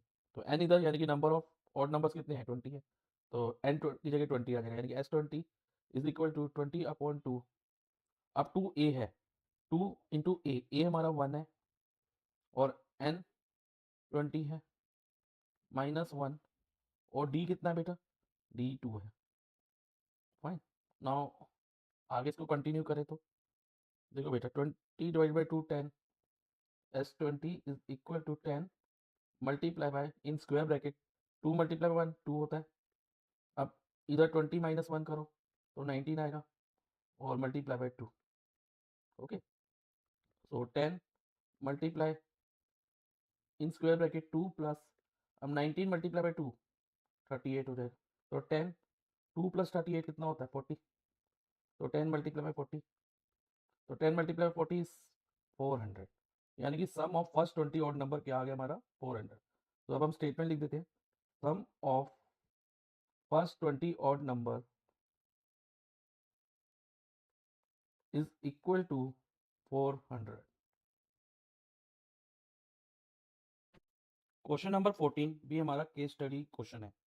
इसमें बेटा पुशअप्स के बारे में बात करी गई है। इसमें बताया गया है कि push ups are fast and effective exercise. Push up एक फास्ट और इफेक्टिव एक्सरसाइज है जो हमारी बॉडी की स्ट्रेंथ को इंक्रीज करती है। These are helpful in almost all sports, हर तरह के स्पोर्ट्स में हेल्पफुल होती है, इंक्लूडिंग एथलीट्स, एथलीट्स में भी हो सकती है और बाकी स्पोर्ट्स में भी। While the push ups are primarily target the muscles of the chest, ये हमारी चेस्ट की मसल्स, आर्म्स की मसल्स और शोल्डर्स की मसल्स को मजबूत करती है। And sport required from other muscles, और दूसरी मसल्स से भी कुछ जो सपोर्ट चाहिए वो प्रोवाइड करती है, जिससे हमारी बॉडी टून अप होती है। टून अप मीन्स फिट हो जाती है। तो कुछ इस तरह की एक्सरसाइज होती है पुशअप्स। तो ये तो होगी बेटा पुशअप्स के बारे में बात। अब हम मेन अपने क्वेश्चन पे आते हैं, जिसका आंसर हमें देना है। वो क्वेश्चन यहाँ से स्टार्ट होता है बेटा। नितेश एक बॉय है, wants to participate in the push up challenge, और पुशअप चैलेंज में पार्टिसिपेट करना चाहता है। He can currently make 3000 push ups, वो करंटली कितने पुशअप्स ले सकता है बेटा, 3000 पुशअप्स इन 1 आवर, 1 घंटे में 3000 पुशअप ले सकता है। लेकिन but he wants to achieve a target of 3900 push up, लेकिन वो चाहता है कि वो 3900 पुशअप्स कर ले इन 1 आवर, उसके हो जाए कि 1 घंटे में वो 3900 पुशअप ले पाए। फॉर विच, उसके लिए वो क्या करता है, ही प्रैक्टिस रेगुलरली, वो रेगुलर प्रैक्टिस करता है, डेली बेसिस पे प्रैक्टिस करता है। With each day of practice, हर दिन की प्रैक्टिस के साथ, he is able to make 5 more pushups in 1 hour, वो हर दिन 5 पुशअप बढ़ा लेता है as compare to previous day, पिछले दिन से। ठीक है, तो first day and if on first day of practice he make 3000 pushup, तो पहले दिन उसके 3000 पुशअप हुए, एंड कंटिन्यू टू प्रैक्टिस, तो प्रैक्टिस कंटिन्यू करता रहा till his target is achieve, तो जब तक वो टारगेट उसका अचीव नहीं हुआ। Keeping the above situation in mind, इस सिचुएशन से हमें क्या करना है, फर्स्ट पार्ट में एक एपी फॉर्म करनी है, form an AP representing the number of pushup per day, हर दिन वो कितने पुशअप लेता है उसके लिए एक एपी बनानी है। और उसके अलावा hence find the minimum number of days he need to practice before the his goal is accomplish, और फाइंड करना है वो कितने दिन प्रैक्टिस करे उस दिन से पहले जिस दिन उसका गोल अकम्प्लिश हो जाए। तो इस क्वेश्चन को ध्यान से समझना बेटा। पहले हम इसमें एपी फॉर्म करेंगे। एपी क्या फॉर्म होगी, जब वो प्रैक्टिस स्टार्ट करता है तो उस दिन उसके कितने पुशअप्स है बेटा, 3000। फिर फर्स्ट डे ही होगी पुशअप्स, नेक्स्ट सेकंड डे में उसके 5 पुशअप्स बढ़ जाते हैं, यानी कि कितने पुशअप्स हो जाते हैं बेटा 3005। जब वो प्रैक्टिस करता है तो 5 पुशअप बढ़ा लेता है नेक्स्ट डे, फिर उस थर्ड डे में ऐसे 5 पुशअप और बढ़ जाते हैं, यानी कि 3010। ऐसे प्रैक्टिस करते करते फोर्थ डे में भी वो 5 पुशअप बढ़ाता है, तो एक दिन ऐसा आता है कि उसका टारगेट अचीव हो जाता है। उसका टारगेट कितने पुशअप्स का था बेटा, 3900 पुशअप्स का, 3900 पुशअप अचीव कर लेता है। तो ये हमारी एपी फॉर्म होगी, is required AP, is required AP. AP यानी कि अर्थमेटिक प्रोग्रेशन, ये हमारी बन गई। ठीक है, और जिसमें ए हमारा 3000 है, यानी कि फर्स्ट टर्म ऑफ एपी 3000 है, और डी होगा बेटा दो कंसेक्यूटिव टर्म के बीच का डिफरेंस। कंसेक्यूटिव मीन्स जो लगातार टर्म्स आ रही है, जैसे कि अगर हम a3 माइनस a2 करें या a2 माइनस a करें, तो उससे कॉमन डिफरेंस आ जाएगा। अब मैं a3 माइनस a2 करता हूँ, यानी कि 3010 में से 3005 माइनस करते हैं, तो कॉमन डिफरेंस क्या रहता है 5। चाहे आप a2 माइनस a करोगे तो भी 5 आएगा, तो कॉमन डिफरेंस d इज 5। ये तो एक एपी फॉर्म हो गई हमारी। ठीक है, पर डे। अब आगे क्या करना है, hence find the minimum number of days, हमें निकालना है minimum number of days he need to practice, वो प्रैक्टिस करे बिफोर, इस वर्ड बिफोर पे ध्यान देना, before the day his goal is accomplish, यानी जिस दिन उसका गोल अकम्प्लिश होगा, मान लो उसका गोल किसी दिन 100 दिन के बाद अकम्प्लिश होता है, तो उससे एक दिन पहले कितने दिन हो जाएंगे बिफोर दैट डे, यानी कि 99 डेज, वो उसका आंसर होगा। लेकिन अब इधर क्या आंसर आता है वो देखते हैं, ठीक है बेटा। तो उसके लिए हमें ये फर्स्ट डे हो गया, ये सेकंड डे, थर्ड डे, और ये एनएथ डे हो जाएगा। 3900 एनएथ डे पे वो अचीव करेगा, हम ये मान लेते हैं। तो यानी कि एनएथ टर्म ऑफ एपी हो जाएगी। तो एनएथ टर्म यानी कि एन इज इक्वल टू कितना है बेटा, 3900। और एन का फॉर्मूला क्या होता है nth term of AP, a plus N minus 1 d, ये एपी का फॉर्मूला है एनएथ टर्म ऑफ एपी का, 3900 के इक्वल है जो nth term, a plus N minus 1 d is equal to 3900। अब a, this implies that a कितना है बेटा, 3000 plus N minus 1 d, n को एन रहने देते, एन हमें फाइंड करना है, डी कितना है, डी 5 है, इज इक्वल टू 3900। ये हमारी इक्वेशन बन जाएगी। अब इसको हमें एन के लिए सॉल्व करना है। देखो बेटा, ये 3900 के साथ शिफ्ट हो जाएगा, तो इधर क्या रहेगा, n minus 1 into 5 is equal to क्या होगा, 3900 माइनस 3000। ये एलएचएस में प्लस 3000 था, तो आरएचएस में जाके माइनस 3000 हो जाएगा। This implies that n minus 1 multiply by 5 is equal to 3900 में से अगर 3000 सब्ट्रैक्ट करते हैं तो बेटा कितना होता है, 900। ओके, अब आगे देखो बेटा, अगर हम n माइनस 1 को एक वेरिएबल मान ले पूरे इसको, यानी कि ये ब्रैकेट में दिया ना, तो इसको हम एक वेरिएबल ले सकते हैं, x मान ले, तो ये एक तरह से x इंटू 5 हो गया। और अगर मुझे x की वैल्यू निकालनी हो, लेकिन इधर x की जगह क्या है, n माइनस 1, तो मैं क्या करूंगा, 900 डिवाइडेड बाय 5 करूंगा ना, तो इधर मल्टीप्लाई है तो इधर ये डिवाइजर में चला जाएगा 5, 900 डिवाइडेड बाय 5 इज अपॉन 5। ठीक है, तो हमारे पास क्या हो गया बेटा, n माइनस 1, अब 900 को अगर 5 से डिवाइड करोगे तो बेटा आपको मिलेगा 180। तो n minus 1 is equal to 180। This implies that n is equal to 180 plus 1 minus 1, इसके साथ जाके 181 हो जाएगा, यानी कि n इज इक्वल टू 181, यानी कि उसका टारगेट किस दिन अचीव होगा, 181 डेज के तक अचीव होगा, 181 डेज को अचीव होगा। लेकिन हमें इस क्वेश्चन में क्या निकालना था बेटा, minimum number of days he need to practice before the day, इस दिन से पहले 181 डेज से पहले उसको कितने दिन हो जाएंगे उसको प्रैक्टिस करते हुए। तो बिफोर वर्ड आ गया ना, तो इससे एक दिन पहले वाला हम लेंगे, वो हमारा आंसर आएगा फर्स्ट पार्ट का। तो स्टेटमेंट क्या रहेगी बेटा, स्टेटमेंट हम क्वेश्चन से ही बनाएंगे, ध्यान रखना, the minimum number of days, the minimum number of days, अब मैं शॉर्ट में लिख देता हूं, number of days he need to practice before that his goal is accomplish, goal is accomplished, वो क्या होगा बेटा, 181 में से 1 माइनस करके, ये 181 में से उसका अचीव हो रहा है गोल, उससे बिफोर 181 कितने दिन हो जाएंगे उसको, एक दिन पहले 180 डेज हो जाएंगे। तो यही हमारा फर्स्ट पार्ट का आंसर रहेगा। अब हम आते हैं अपने सेकंड पार्ट पे, क्वेश्चन के सेकंड पार्ट को सॉल्व करते हैं। सेकंड पार्ट बेटा ध्यान से समझना, सेकंड पार्ट में क्या लिखा है, find the total number of push ups perform by Nitesh, Nitesh ने कितने टोटल नंबर ऑफ पुशअप लिए up to the day his goal is achieved. पहले दिन जैसे उसने 3000 पुशअप लिए, सेकंड डे में 3005, थर्ड डे में 3010, और ऐसे करते करते 181 डेज में। अब हमें ये नहीं पूछा कि एक दिन पहले तक उसने कितने, हमें तो ये पूछा है जिस दिन उसका टारगेट अचीव हुआ उस दिन तक उसने कितने वो अचीव करे। तो उसमें हम 181 डेज में जो उसने 181 डेज में जो टारगेट 3900 पुशअप लिए ना उसको भी ऐड करेंगे। तो एक तरीका हो सकता है इन सबको 181 टाइम्स ऐड करें, 181 टाइम्स ऐड करें, लेकिन बेटा वो बहुत डिफिकल्ट हो जाएगा, ऑलमोस्ट इम्पॉसिबल होगा। ठीक है, तो उसके लिए हम क्या करेंगे, इसको आसान करने के लिए हमारे पास एक फॉर्मूला है, sum of N term of AP, यानी कि एस एन का फॉर्मूला है।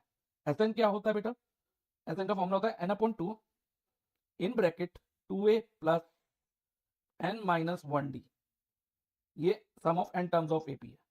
इसमें एन कितना रहेगा बेटा, 181 रहेगा, नॉट 180, क्योंकि इसने ये नहीं बोला कि before the day on which target is achieve, before word नहीं आ रहा, तो इसलिए हम 181 लेंगे, ध्यान रखना।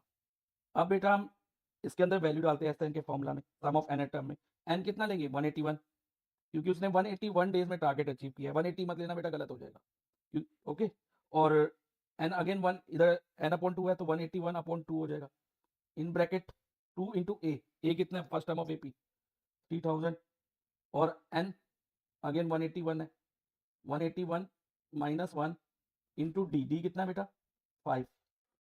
अब देखो बेटा 181 को 2 से डिवाइड हो सकता है, नहीं हो सकता, तो इसको हम ऐसे ही लिख देंगे 181 अपॉन 2 और 2 इंटू 3000 कितना होगा, 6000 होगा। तो 6000 और 181 में से 1 माइनस करो तो बेटा हमारे पास आता है 180 multiply by 5, fine, is equal to 181 upon 2 in bracket 6000 और 180 मल्टीप्लाई बाय 5 कितना होगा बेटा, 900। ओके, तो ये बना 181 अपॉन 2 इंटू 6900।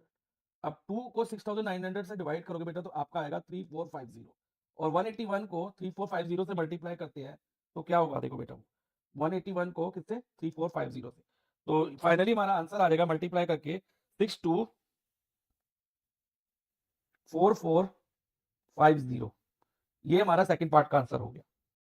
नेक्स्ट क्वेश्चन में हमें बोला है the cylindrical bumps on the top of LIGO blocks और कॉल्ड स्ट्रट। देखो बच्चा, लीगो ब्लॉक्स कुछ इस तरह के होते हैं, पॉइंटर पे ध्यान देना। इसमें बच्चा क्या होता है, ऊपर सिलेंड्रिकल बम्प्स होते हैं। देखो ये आपको 4 सिलेंड्रिकल बम्प्स यहाँ दिखाई दे रहे होंगे, जैसा दिख रहे हैं। तो ये सिलेंड्रिकल बम्प्स जो होते हैं ना, इनको हम स्टर्ट्स कहते हैं। तो फर्स्ट लाइन में जस्ट हमें ये इन्फॉर्मेशन दी। अब आगे पढ़ते हैं हम। Pragun has built a solid inverted Lego pyramid as shown below. अब प्रगुन ने क्या किया, एक सॉलिड इन्वर्टेड लीगो पिरामिड बनाई कुछ इस तरह। तो अगर हम सीधी बनाए तो बच्चा इस तरह से बनेगी, और इन्वर्टेड मींस अपसाइड डाउन कर दिया, यानी कि उस पिरामिड को उल्टा कर दिया, तो उल्टी पिरामिड जो होगी वो इस तरह की बनेगी। तो आपको बच्चा अभी यही जो क्वेश्चन में फिगर है उसी को यूज करके इस क्वेश्चन को समझना होगा। तो ये जो फिगर यहाँ पर है ये मैं हटा रहा हूँ अभी के लिए। ओके, तो इसमें ही हम फोकस करेंगे। अब क्वेश्चन आगे पढ़ते हैं, हमें करना क्या है, the number of stairs in successive floors. अब आगे लिखा है जो नंबर ऑफ स्टर्स है ना, नंबर ऑफ स्टर्स तो आप समझ गए होंगे स्टर्स क्या होते हैं, फॉर्म्स एन अर्थमेटिक प्रोग्रेशन। तो जो नंबर ऑफ स्टर्स सक्सेसिव फ्लोर में, जैसे कि ये फर्स्ट फ्लोर हो गया, ये सेकंड, ये थर्ड, ये फोर्थ, ये फिफ्थ, ये सिक्स, ये सेवंथ, और इसके ऊपर भी अगर वो बनाता जाए प्रगुण और भी फ्लोर बनाए तो 8 फ्लोर हो जाएगा, फिर 9, फिर 10, अगर ये उसकी मर्जी है बनाए ना बने तो ठीक है। तो ये जो फ्लोर्स है सक्सेसिव फ्लोर्स में स्टर्स है, और जो स्टर्स है ना, नंबर ऑफ स्टर्स वो हर फ्लोर में बढ़ते जा रहे हैं। और कैसे बढ़ रहे हैं, इन अर्थमेटिक प्रोग्रेशन, मतलब एक पर्टिकुलर नंबर से इंक्रीज हो रहे हैं, या 2 2 करके इंक्रीज हो, या 3 3, अब वो हमें नहीं पता कैसे होंगे, वो हम अभी कैलकुलेशन से पता लगाएं, लेकिन ये पता है कि वो एपी फॉर्म कर, ठीक है, ये क्वेश्चन में हमें मेंशन। अब आगे क्या लिखा है, Pragun figures out that, Pragun ने फिगर आउट किया कि number of stairs use in first P floor, number of stairs in first P floor का मतलब जैसे 7th फ्लोर ही हो गया, उसके बाद 8th फ्लोर आ गया, फिर 9th, ऐसे करते करते पीएथ फ्लोर तक उसने नंबर ऑफ स्टर्स काउंट करे, मतलब फर्स्ट फ्लोर के भी, सेकंड फ्लोर के भी प्लस कर दिए, थर्ड के भी, फोर्थ के, फिफ्थ के, प्लस करके पीएथ फ्लोर तक प्लस करे। तो उसने उससे ये फॉर्मूला बना दिया कि sum of stairs in P floors, total P floor में जो नंबर ऑफ स्टर्स है, टोटल नंबर ऑफ स्टर्स, इधर लिखा है sum of the number of stairs, तो टोटल सम यानी कि total, in total number of stairs का जो पी फ्लोर में वो क्या है, 6p स्क्वायर माइनस 2p, यानी कि sum of first P term, sum of first P term का मतलब एसपी, जैसे सम ऑफ एन टर्म का हम एसएन लिखते हैं, तो sum of first P term को एसपी लिखते हैं। और वो हमें क्या दिया क्वेश्चन में, 6p square minus 2p। Okay, ये आपको माइंड में रखना है। ओके, अब और हमें करना क्या है, फाइंड क्या करना है, how many stairs are there in fifth floor, कि फिफ्थ फ्लोर में कितने स्टर्स होंगे। फिफ्थ फ्लोर कौन सा है बच्चा, ये वाला, ठीक है, ये वाला। अब इसमें कितने स्टर्स होंगे, यानी कि जो सिलेंड्रिकल बम्प्स है वो कितने होंगे, ब्लॉक्स की बात नहीं कर रहे, बम्प्स की बात कर रहे हैं, लेकिन इस फिगर में बम्प्स हमें विजिबल नहीं है, तो हम फिगर से देख के तो नहीं बता सकते, तो हमें इसको अर्थमेटिक प्रोग्रेशन के फॉर्मूला यूज करके ही करना होगा। ओके, तो इसके लिए पहले हम अर्थमेटिक प्रोग्रेशन फॉर्म करेंगे, देखेंगे कि फर्स्ट फ्लोर में कितने स्टर्स है, सेकंड फ्लोर में कितने हैं, थर्ड में कितने हैं, फोर्थ में कितने हैं, फिफ्थ में कितने, ऐसे देखेंगे। ओके, और एपी फॉर्म करेंगे। अब एपी कैसे फॉर्म करेंगे, जब हमें सम ऑफ पी टर्म दिया हो या सम ऑफ एन टर्म दिया हो, तो ये ध्यान रखो बच्चा, तो फर्स्ट टर्म ऑफ एपी होती है ना, it is always equal to sum of one term, जो यानी कि फर्स्ट टर्म ऑफ एपी यानी कि ए, उसको हम ए से डोनेट करते हैं, और वो किसके इक्वल होती है, S1 के। ऐसा क्यों होता है बच्चा, ध्यान से समझना। जैसे मान लो कि क्वेश्चन में तो हमें नहीं पता कितनी होगी, फर्स्ट टर्म 7 है, और इसका ही सम निकालें क्योंकि इसमें तो आगे कोई टर्म ही नहीं है, तो एक ही टर्म हो गई, तो यानी कि हम S1 कैलकुलेट कर रहे हैं, और वो किसके बराबर होगी, जो फर्स्ट टर्म है इटसेल्फ उसके, क्योंकि आगे कोई टर्म ही नहीं है, तो सम ऑफ वन टर्म हमेशा 7 होगी, तो ए जो फर्स्ट टर्म है वो हमेशा S1 के इक्वल आएगी, ये आपको माइंड में रखना है। तो अब S1 कैसे कैलकुलेट करेंगे, ये ध्यान से समझना बेटा। S1 कैलकुलेट करने के लिए हमें जो ये एक्सप्रेशन दिया ना, SP is equal to 6p square minus 2p, उसमें p की जगह 1 लिख देंगे। So a is equal to, जैसे इधर 6p स्क्वायर है तो 6 इंटू p की जगह 1 आ जाएगा, तो 6 इंटू 1 स्क्वायर माइनस 2p है, तो p की जगह भी 1 आ जाएगा, 2 multiply by 1 minus 2 multiply by 1। अब इसको सॉल्व करें तो बच्चा देखो क्या बनता है, 6 इंटू 1 स्क्वायर तो 1 होगा, 1 इंटू 1 करें तो 6 इंटू 1 हो जाएगा, माइनस 2 इंटू 1 इज 2, तो a is equal to 6 6 one 6 minus 2, ये हो गया 4। तो फर्स्ट टर्म ऑफ एपी हमारी क्या आ रही बच्चा 4, ये हम यहाँ लिख देते हैं। अब सेकंड टर्म ध्यान से समझना कैसे निकलेगी, यानी कि सेकंड टर्म A2 के लिए हमें ये माइंड में रखना होगा, ये होगा S2 माइनस S1। लेकिन S2 माइनस S1 ही क्यों, ये भी आपको पता होना चाहिए। अब देखो बच्चा, S2 का मतलब क्या है, S2 का मतलब है फर्स्ट टू टर्म का सम, यानी कि A1 plus A2, A1 plus A2 होगा ना S2, sum first two terms को ऐड करके, और S2 को हम ऐसे लिखे, और A1 किसके इक्वल है, A1 या A की बात है बच्चा, तो वो किसके इक्वल है, S1 के इक्वल। तो इधर हम S1 लिख देते हैं, ठीक है, और प्लस A2। अब A2 की वैल्यू क्या होगी बच्चा, S1 को हम S2 के साथ शिफ्ट कर देंगे, यानी कि S2 minus S1 is equal to A2 आ जाएगा। ओके, तो A2 हमारा क्या हो गया, S2 माइनस S1। तो इस तरह, इसलिए बच्चा हम A2 को S2 माइनस S1 लिख सकते हैं। तो देखो बच्चा, इधर हमें S2 माइनस S1 करना है। S1 किसके इक्वल था, A के, और A किसके इक्वल था 4। तो S1 की जगह तो हम 4 लिख देते हैं। तो अब S2 हम कैलकुलेट करते हैं। अब S2 कैलकुलेट करने के लिए बच्चा, S2 इज इक्वल टू हम लिखेंगे 6p स्क्वायर माइनस 2p में p की जगह 2 आ जाएगा सब जगह। जैसे 6 इंटू इधर आ जाएगा 2 स्क्वायर, 6 इंटू p की जगह 2 आ गया 2 स्क्वायर माइनस 2p, जो p की जगह भी 2 आ जाएगा, यानी कि 2 मल्टीप्लाई बाय 2। तो ये हो गया 6 into 2 square minus 2 into 2, S2 निकालने के। तो 6 इंटू 2 स्क्वायर 4 होगा, और इधर भी माइनस 4 होगा। 6 into 4 24 minus 4 is equal to 20। तो S2 हमारा 20 आ, तो S2 की जगह आप 20 लिख दो। 20 माइनस 4 जो होगा वो A2 की वैल्यू। तो फाइनली A2 हमारा कितना हुआ, 20 माइनस 4 16, यानी कि सेकंड टर्म ऑफ AP 16 आ गई। अब हम बच्चा थर्ड टर्म कैसे निकाल सकते हैं, जैसे अगर मैं, अब इसमें AP फॉर्म कर रही है, हमें पता है इसकी जो सक्सेसिव वो फ्लोर्स है, उनमें जो स्टर्स, नंबर ऑफ स्टर्स है, वो क्या फॉर्म कर रहे हैं, AP, ये हमें पता है 4 और 16 AP की फर्स्ट टू टर्म्स है। तो अगर हम D निकालना चाहे तो हम कैसे निकाल सकते हैं, D इज इक्वल टू क्या होगा, 16 माइनस 4, यानी कि A2 माइनस A कर, ये A2 हो गया, ये A हो गया, और D होगा A2 माइनस A। हमेशा आगे वाली टर्म में से प्रीवियस टर्म माइनस करना। तो ये 16 माइनस 4, तो D हमारा 12 आ।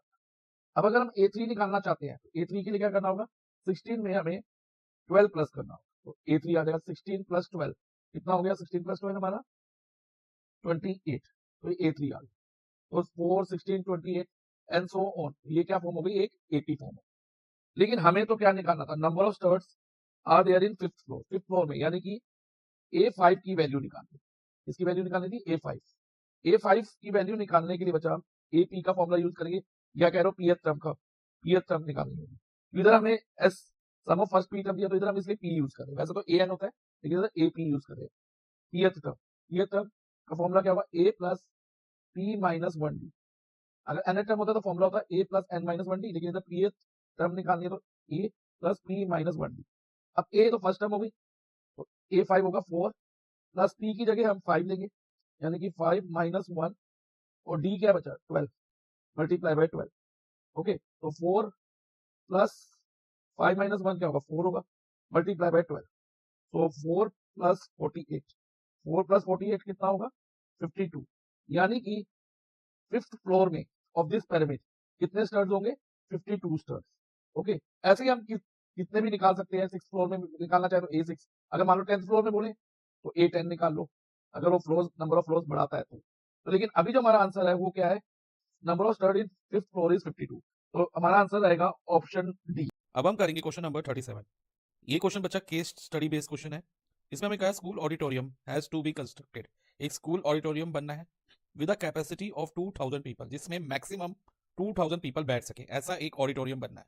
ओके, और इसमें लिखा था चेयर्स इन द ऑडिटोरियम, जो चेयर्स हैं ऑडिटोरियम में are arrange in concave shape. देखो फिगर में देखो बच्चा, ये कॉन्केव शेप है, जो ये चेयर्स लगी हुई है कॉन्केव शेप में लगी हुई है, इस तरह से बच्चा, फेसिंग टूवर्ड्स द स्टेज, और जो ईच चेयर है वो किस तरफ फेस कर रही है, स्टेज की तरफ। ये स्टेज है, पॉइंटर पे ध्यान देना। In such a way that each succeeding row, हर सक्सीडिंग रो में 5 सीट मोर है। मान लो यहाँ पर कुछ नंबर ऑफ सीट्स हैं फर्स्ट रो में, जिसे हम A या A1 कह लेते हैं। ओके, फिर सेकंड रो A2 है, इसको हम A2 मान लेते हैं, जो A2 में ना 5 रोज एक्स्ट्रा है, यानी कि +5 A2 में। देन थर्ड रो A3 मान लेते हैं बच्चा, तो A3 में A2 से 5 एक्स्ट्रा है, A2 से 5 एक्स्ट्रा, यानी कि प्रीवियस रो से जो नेक्स्ट रो है उसमें 5 सीट्स एक्स्ट्रा है, 5 चेयर्स कह लो या सीट कह लो एक्स्ट्रा है। और इधर A4 अगेन ये 5 सीट एक्स्ट्रा है। तो हर कंसेक्यूटिव टर्म के बीच में, या ये कह लो हर कंसेक्यूटिव रो के बीच में 5 चेयर्स का डिफरेंस है। तो यानी कि डिफरेंस कॉमन है, तो इसमें डी हमारा 5 रहेगा। तो जब डी 5 रहेगा तो इसका मतलब कि हम इस क्वेश्चन में हम एपी यूज करने वाले हैं। इसमें देखो A2 A3 A4 आ रहा है और वो जो इंक्रीज हो रहा है वो प्रोग्रेसिवली +5 करके इंक्रीज हो रहा है, यानी कि ये अर्थमेटिक प्रोग्रेशन का क्वेश्चन है। ठीक है, अब इस क्वेश्चन में बचा 3 पार्ट्स हैं, 1 बाय 1 हम ईच पार्ट करेंगे।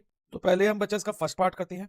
फर्स्ट पार्ट में हमें कहा है if the first row has 15 seat, first row में 15 सीट्स हैं, यानी कि ए हमारा 15 है, तो फर्स्ट टर्म ऑफ एपी 15 हो गई। Then how many seats will be there in 12th row, हमें निकालना है कि 12th रो में कितनी सीट्स होंगी।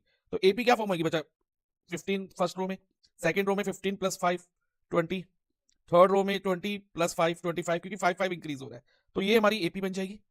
ऐसे करते करते जैसे ये ए हो गई, फिर A2 A3 A4 A5 करते करते एक टर्म A12 होगी जो 12th रो को रिप्रेजेंट करेगा। A12 जो है रिप्रेजेंट द 12th रो। तो हमें ये देखना है कि 12th रो में कितनी सीट्स हैं। तो number of seats in A12, तो यानी कि हमें वैल्यू किसकी फाइंड करनी है, A12 की। A12 की वैल्यू फाइंड करने के लिए हमें एनर टर्म का फॉर्मूला यूज करना होगा, which is AN is equal to A + N - 1D। तो बच्चा ये करते हैं, तो A12 is equal to A कितना, first term of AP which is 15, और n हम 12 लेंगे क्योंकि 12th रो की बात हो रही है, 12 - 1 इंटू डी कितना बचा, कॉमन डिफरेंस 5। तो इसको अब सॉल्व करेंगे हम, 15 + 12 - 1 11, 11 मल्टीप्लाई बाय 5। अब बोर्ड मास के अकॉर्डिंग पहले मल्टीप्लाई होता है बच्चा, तो 15 + 55 हो जाएगा इधर, एंड 15 + 55 इज 70। तो फाइनली हम स्टेटमेंट लिख लेंगे there are 70 seats in 12th row. अब इस क्वेश्चन का सेकंड पार्ट हम करेंगे। इसमें कहा है there are 15 rows in the auditorium, कि ये मान लिया गया कि ऑडिटोरियम में कितनी रोज हैं, 15 रोज हैं। Okay, then how many seats will be there in the middle row, कि मिडल रो में कितनी सीट्स होंगी। तो 15 रो का मतलब n हमारा 15 रहेगा, कि नंबर ऑफ रोज 15 है, तो n हम 15 मानेंगे। अब 1 से लेके 15 तक मिडल में कौन सी रो आएगी, ये देखो बच्चा, अगर मैं काउंटिंग लिखूं 1 2 3 4 5 6 7, अभी हम 7 तक लेके एक बार चेक करते हैं, समझाने के लिए मैं 7 ले रहा हूं, वैसे 15 रोज है। तो बच्चा देखो इसमें मिडल रो कौन सी होगी, 1 काटा और लास्ट से 7, फिर बिगिनिंग से 2 लास्ट से 6, फिर बिगिनिंग से 3 लास्ट से 5, तो मिडल रो कौन सी आई, 4। ठीक है, 4th रो। तो एक तो हम ऐसे निकाल सकते हैं, लेकिन बच्चा अगर नंबर बड़े हो, अब मान लो 15 तक हमें लिखना हो तो हमें कितना टाइम लगेगा 15 तक लिखने में, और अगर मान लो 15 से भी ज्यादा हो, 105 हो, तो क्या हम इस तरह से काट के करेंगे, नहीं।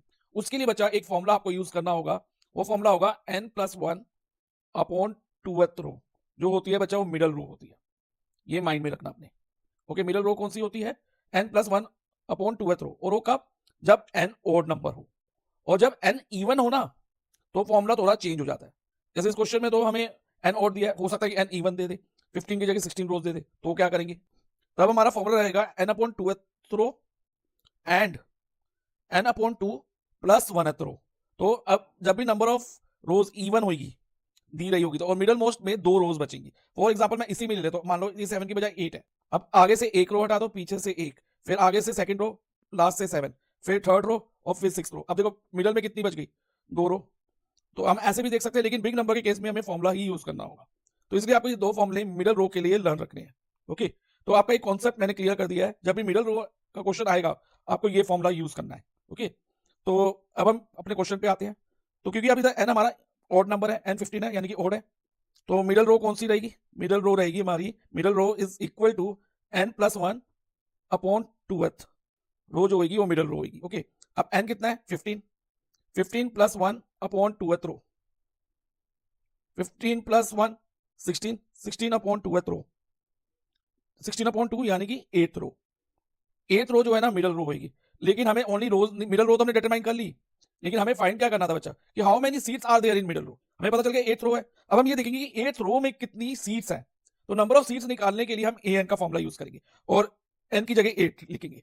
तो a8 is equal to a, यानी कि फर्स्ट टर्म ऑफ AP वो तो 15 है, क्योंकि फर्स्ट रो में 15 चेयर्स थी, 15 सीट्स थी, हमने फर्स्ट पार्ट में देखा, प्लस n हम 8 लेंगे, 8 - 1, और d क्या है बच्चा, 5, क्वेश्चन में भी गिवन है 5। ओके, 5 + 8 - 1 7, 7 मल्टीप्लाई बाय 5, और 15 + 7 multiply by 5 is 35, and 15 + 35 is 50। तो फाइनली हम स्टेटमेंट लिख लेंगे कि so there are 50 seats in the middle row. अब हम इस क्वेश्चन का थर्ड पार्ट करेंगे बच्चा। थर्ड पार्ट में 2 चॉइसेस हैं, तो पहले हम फर्स्ट चॉइस सॉल्व करते हैं। इसमें लिखा है if there are 1870 guest were there in the auditorium, कितने गेस्ट आए, टोटल 1875 गेस्ट आए ऑडिटोरियम में फॉर अ पर्टिकुलर इवेंट, उस वक्त इवेंट हुई तो इतने गेस्ट आए। Then how many rows, how many rows means हमें n निकालना है, जब भी हाउ मेनी वर्ड आता है तो n will be needed to make them sit, उन सभी गेस्ट को बिठाने के लिए कितनी रोज चाहिए होंगी, ये हमें फाइंड करना है। अब क्योंकि बच्चा इधर लिखा है टोटल 1875 गेस्ट, तो ये टोटल है ना, इसको हम SN मानेंगे, सम ऑफ n टर्म। और n क्या होगा, where n is number of rose.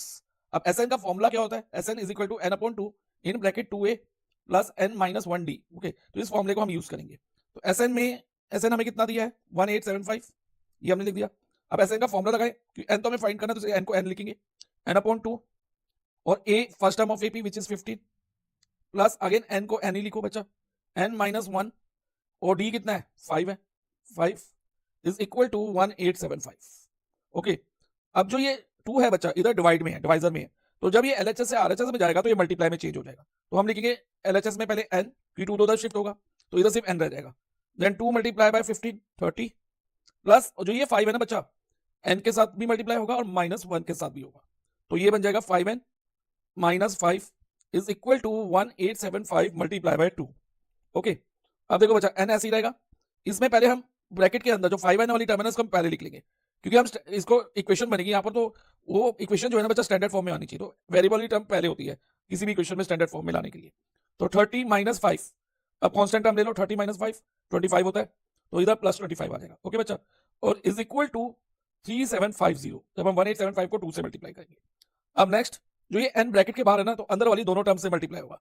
n को जब हम 5n से मल्टीप्लाई कराएंगे तो बच्चा इधर आएगा 5n स्क्वायर, और n को फिर हम 25 से भी कराएंगे तो plus 25n minus 3750 is equal to 0 हो जाएगा, क्योंकि जो 3750 RHS से LHS में आने में माइनस 3750 हो जाएगा। अब ध्यान दो बच्चा, इस इक्वेशन की सभी टर्म 5 से डिविजिबल है, यस है, तो हम ईच टर्म को 5 से डिवाइड कर देते हैं।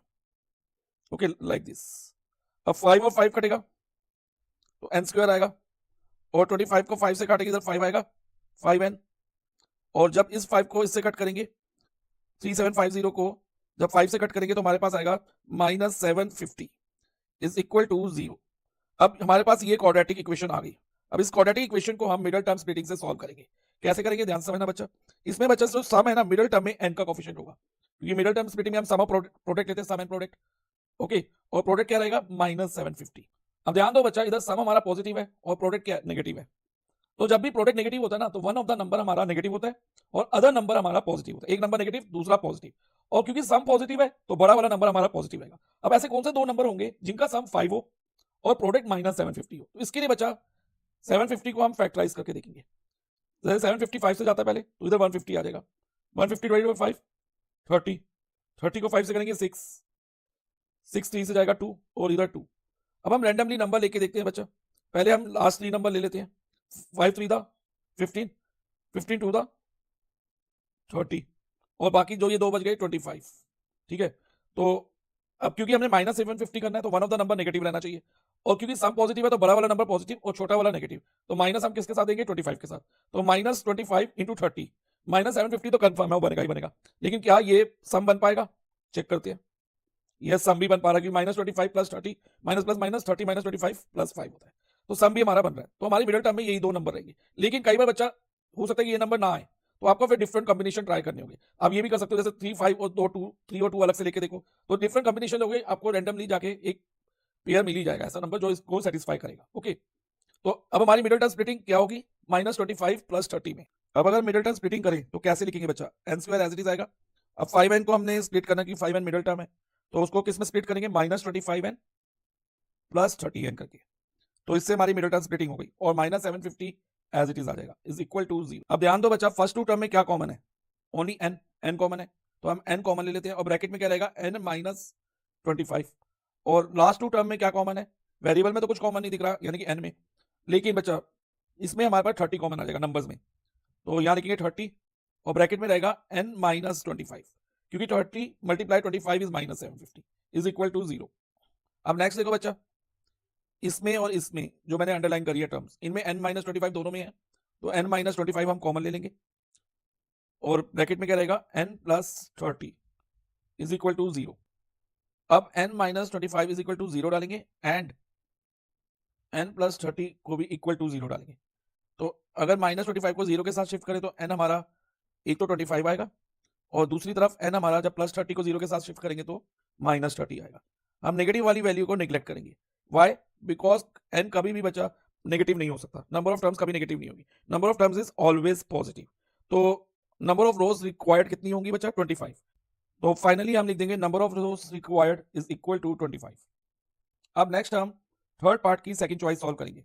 इसमें हमें कहा है total 1250 guest were there in the auditorium for the particular event. अब टोटल नंबर ऑफ गेस्ट कितने हैं 1250।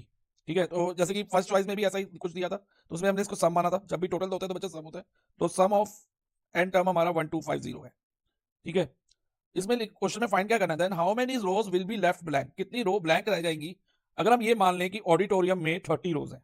ठीक है, तो कितनी रोज ब्लैंक रह जाएंगी, उसके लिए बच्चा हमें ये निकालना होगा कि जो 1250 गेस्ट है वो कितनी रोज ऑक्यूपाई करेंगे, वो 15 रोज करेंगे या 20 रोज करेंगे या 25 रोज करेंगे। तो जो भी आंसर आएगा उसको हम 30 में से माइनस कर देंगे। तो अगेन हम एसएन का फॉर्मूला यूज करेंगे।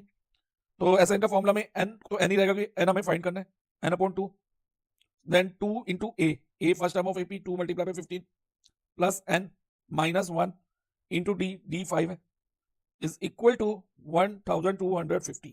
ओके, अब ध्यान दो अगेन बच्चा, इधर n डिवाइडेड बाय 2 है, तो एलएचएस में डिवाइजर में है, तो जब ये एलएचएस से आरएचएस में शिफ्ट होगा तो ये मल्टीप्लाई में चला जाएगा। तो अब एलएचएस में क्या बचेगा, एक तो n, then 2 multiply by 15 is 30, और जो ये 5 है बच्चा n के साथ मल्टीप्लाई होकर 5n हो जाएगा, माइनस 1 के साथ मल्टीप्लाई होकर माइनस 5 आ जाएगा, is equal to 1250 multiply by 2 हो जाएगा। ओके, अब n को हम n ही लिखते हैं अभी, इसमें जो बचा 5 है इसको हम पहले लिखेंगे, देन प्लस 30 और माइनस 5 करें तो क्या होगा, 30 माइनस 5 इज 25, और साइन ग्रेटर का तो प्लस 25 इज इक्वल टू 1250 को 2 से मल्टीप्लाई करेंगे तो हमारा 2500 आएगा। ओके, अब n को 5n से मल्टीप्लाई करो तो 5n स्क्वायर, n को 25 से करो 25n इज इक्वल टू 2500। अब क्या होगा next, 5n square plus 25n minus 2500 is equal to 0। जो 2500 है आरएचएस से एलएचएस में आने से माइनस 2500 हो जाएगा। अब अगेन ध्यान दो बच्चा, इसमें ईच टर्म किससे डिविजिबल है 5 से, तो हम ईच टर्म को 5 से डिवाइड कर देंगे। अब इसको आगे सॉल्व करें तो बच्चा हमारे पास आएगा n square plus 5n minus 500 is equal to 0। Again अब इधर मिडिल टर्म स्प्लिटिंग होगी, मिडिल टर्म स्प्लिटिंग में बच्चा जो सम है हमारा 5 है, और प्रोडक्ट क्या होगा n स्क्वायर का coefficient multiply by constant term, तो इन दोनों को मल्टीप्लाई करेंगे तो माइनस 500 होगा, प्रोडक्ट माइनस 500। अगेन क्योंकि प्रोडक्ट नेगेटिव है और सम पॉजिटिव है तो one of the number negative और अदर नंबर पॉजिटिव होगा, क्योंकि सम पॉजिटिव है तो बड़ा वाला नंबर पॉजिटिव रखेंगे। तो इसकी भी मिडिल टर्म स्प्लिटिंग हम ये ट्रायल एंड एरर मेथड से कर सकते हैं, फैक्टराइजेशन करके। जैसे 500 से जा रहा है तो ये 100, अगेन 5 से जा रहा है 20, अगेन 5 से जा रहा है 4, देन 2, देन 2, देन 1। अब अगेन रैंडमली नंबर लेके देखो बच्चा, पहले नीचे से नंबर ये मल्टीप्लाई करें, 5 मल्टीप्लाई टू 10, 10 मल्टीप्लाई टू 20, तो यहाँ हमारा 20 आ रहा है, और 5 5 था 25। अगेन बच्चा क्योंकि सम पॉजिटिव है तो बड़ा वाला नंबर हमारा पॉजिटिव रहेगा और स्मॉलर नंबर नेगेटिव रहेगा, तो प्रोडक्ट तो माइनस 500 श्योर होगा ही होगा, क्योंकि ये प्राइम फैक्टराइजेशन से ही हमने दी है, तो प्राइम फैक्टराइजेशन से कोई भी आप प्रोडक्ट बनाओगे ना वो माइनस 500 ही आएगा। अब सम हमें चेक करना होगा, इसका सम देखो कैसे चेक करेंगे, 25 माइनस 20 करके। अब 25 माइनस 20 इज 5 प्लस 5, तो सम भी हमारा बन रहा है, तो मिडिल टर्म स्प्लिटिंग में हम 25 माइनस 20 लेंगे। ओके, अब अच्छा अब इसकी मिडिल टर्म स्प्लिटिंग अगर हम करें तो कैसे लिखेंगे, n स्क्वायर 5n की जगह आ जाएगा 25n माइनस 20n, तो देखो ये बच्चा 5n स्प्लिट हो गया और माइनस 500 एज इट इज होगा is equal to 0। Again first two term में क्या कॉमन है बच्चा n, तो n हम कॉमन ले लेंगे तो ब्रैकेट में रहेगा n प्लस 25।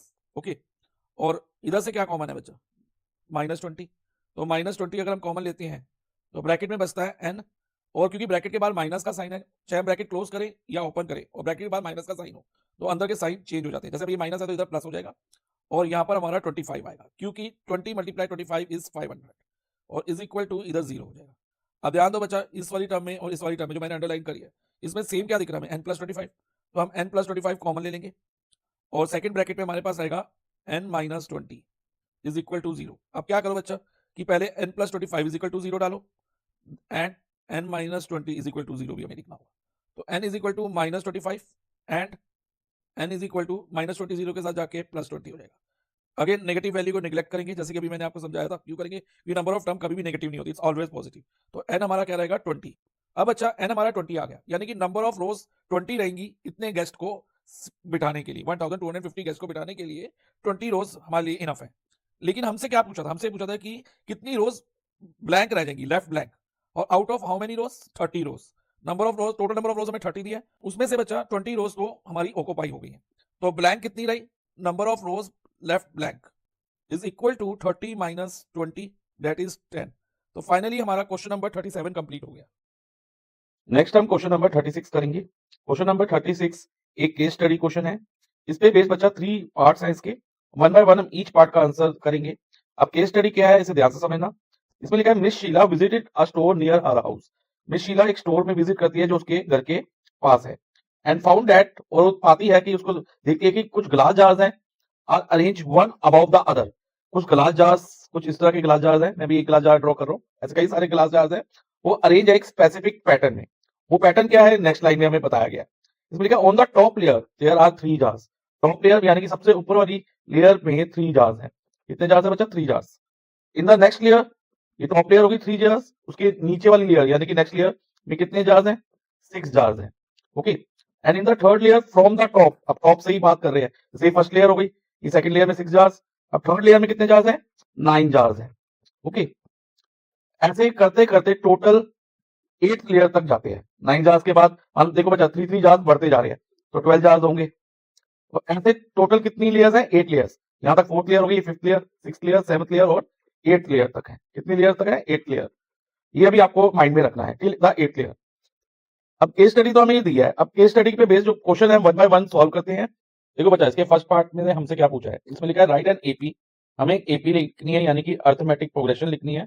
उस terms represent number of jars, जिसकी टर्म्स किसको रिप्रेजेंट करती है, number of jars in the different layer. जो डिफरेंट लेयर्स में जार्स है ना, starting from the top, top से स्टार्ट करके जो नंबर ऑफ जार्स हैं इस डिफरेंट लेयर्स में, उसको उनसे एक एपी बनानी है। ठीक है, और साथ में उस एपी का कॉमन डिफरेंस निकालना है। देखो बच्चा, from starting from the top, first layer में कितने जार्स है, 3 जार्स, यानी कि ये जो 3 होगा ना, ये first term of an AP होगा, यानी कि ए या A1 क्या रहेगा, 3।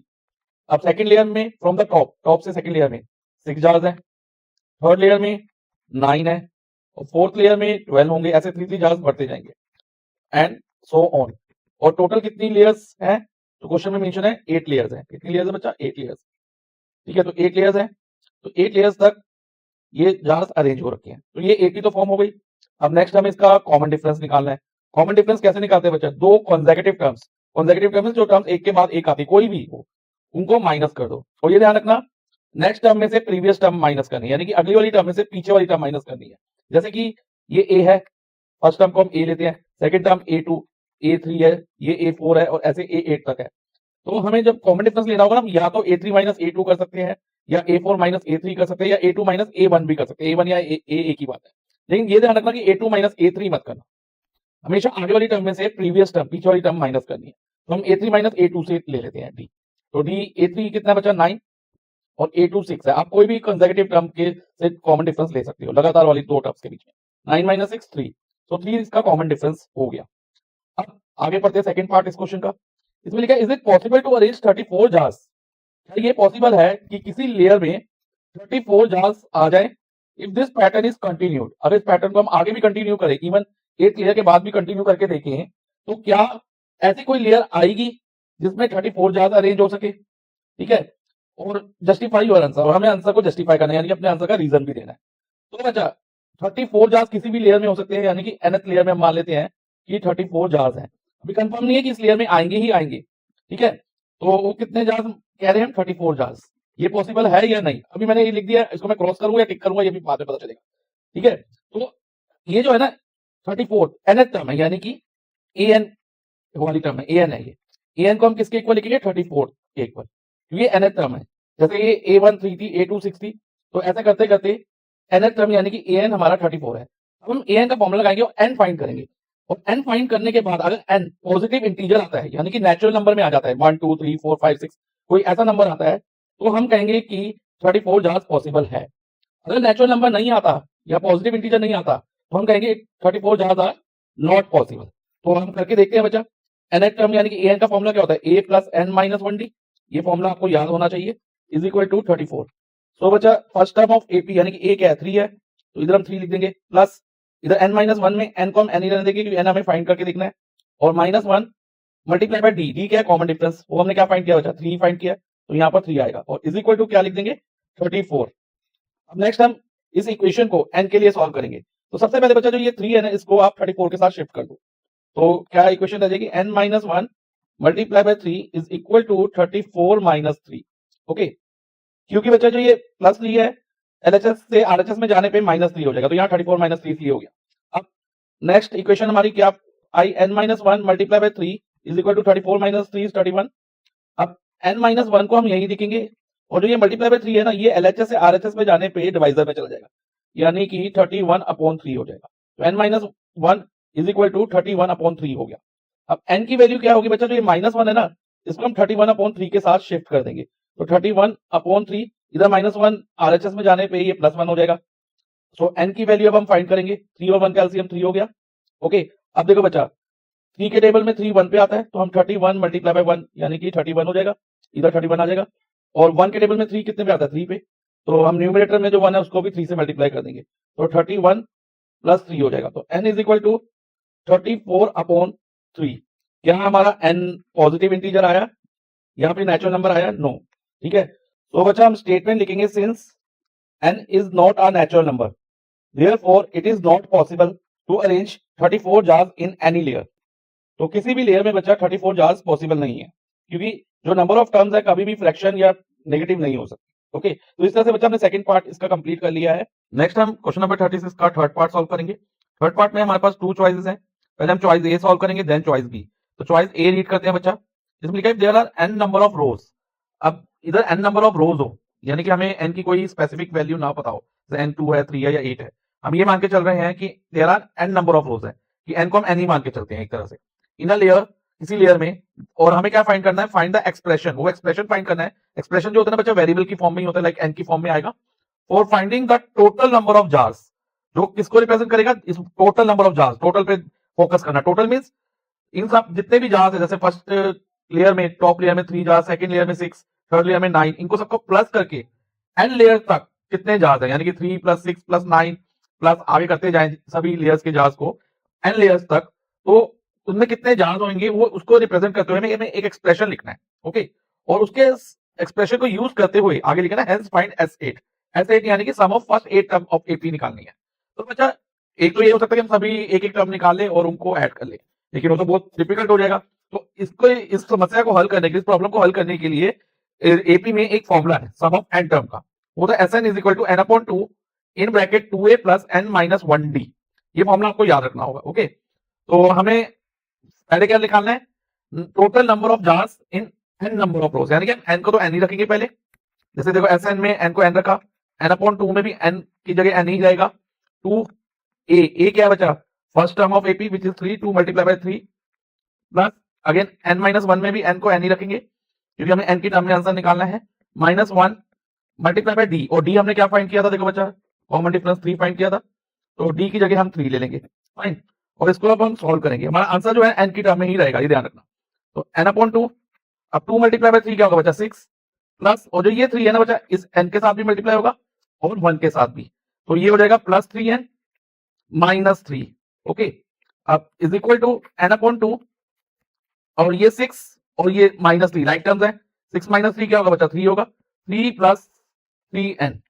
ओके, नेक्स्ट आप क्या करो बच्चा, इस दोनों टर्म में आपको कुछ कॉमन दिख रहा है, यस सर 3 कॉमन है, तो टेक 3 कॉमन, और 3 अगर हम कॉमन लेते हैं तो 3 बाहर आ जाएगा, 3n हो जाएगा इधर, 3n का मतलब 3 मल्टीप्लाई बाय n हो जाएगा अपॉन 2, और ब्रैकेट में क्या रहेगा, जब हम इस 3 में से 3 कॉमन लेंगे, 3 1 3 होता है, तो यहाँ 1 बचेगा, और 3n में से 3 ले लिया, क्योंकि 3 मल्टीप्लाई बाय n 3n होता है, तो 3 तो हमने बाहर ले लिया, तो ब्रैकेट में क्या रहेगा n।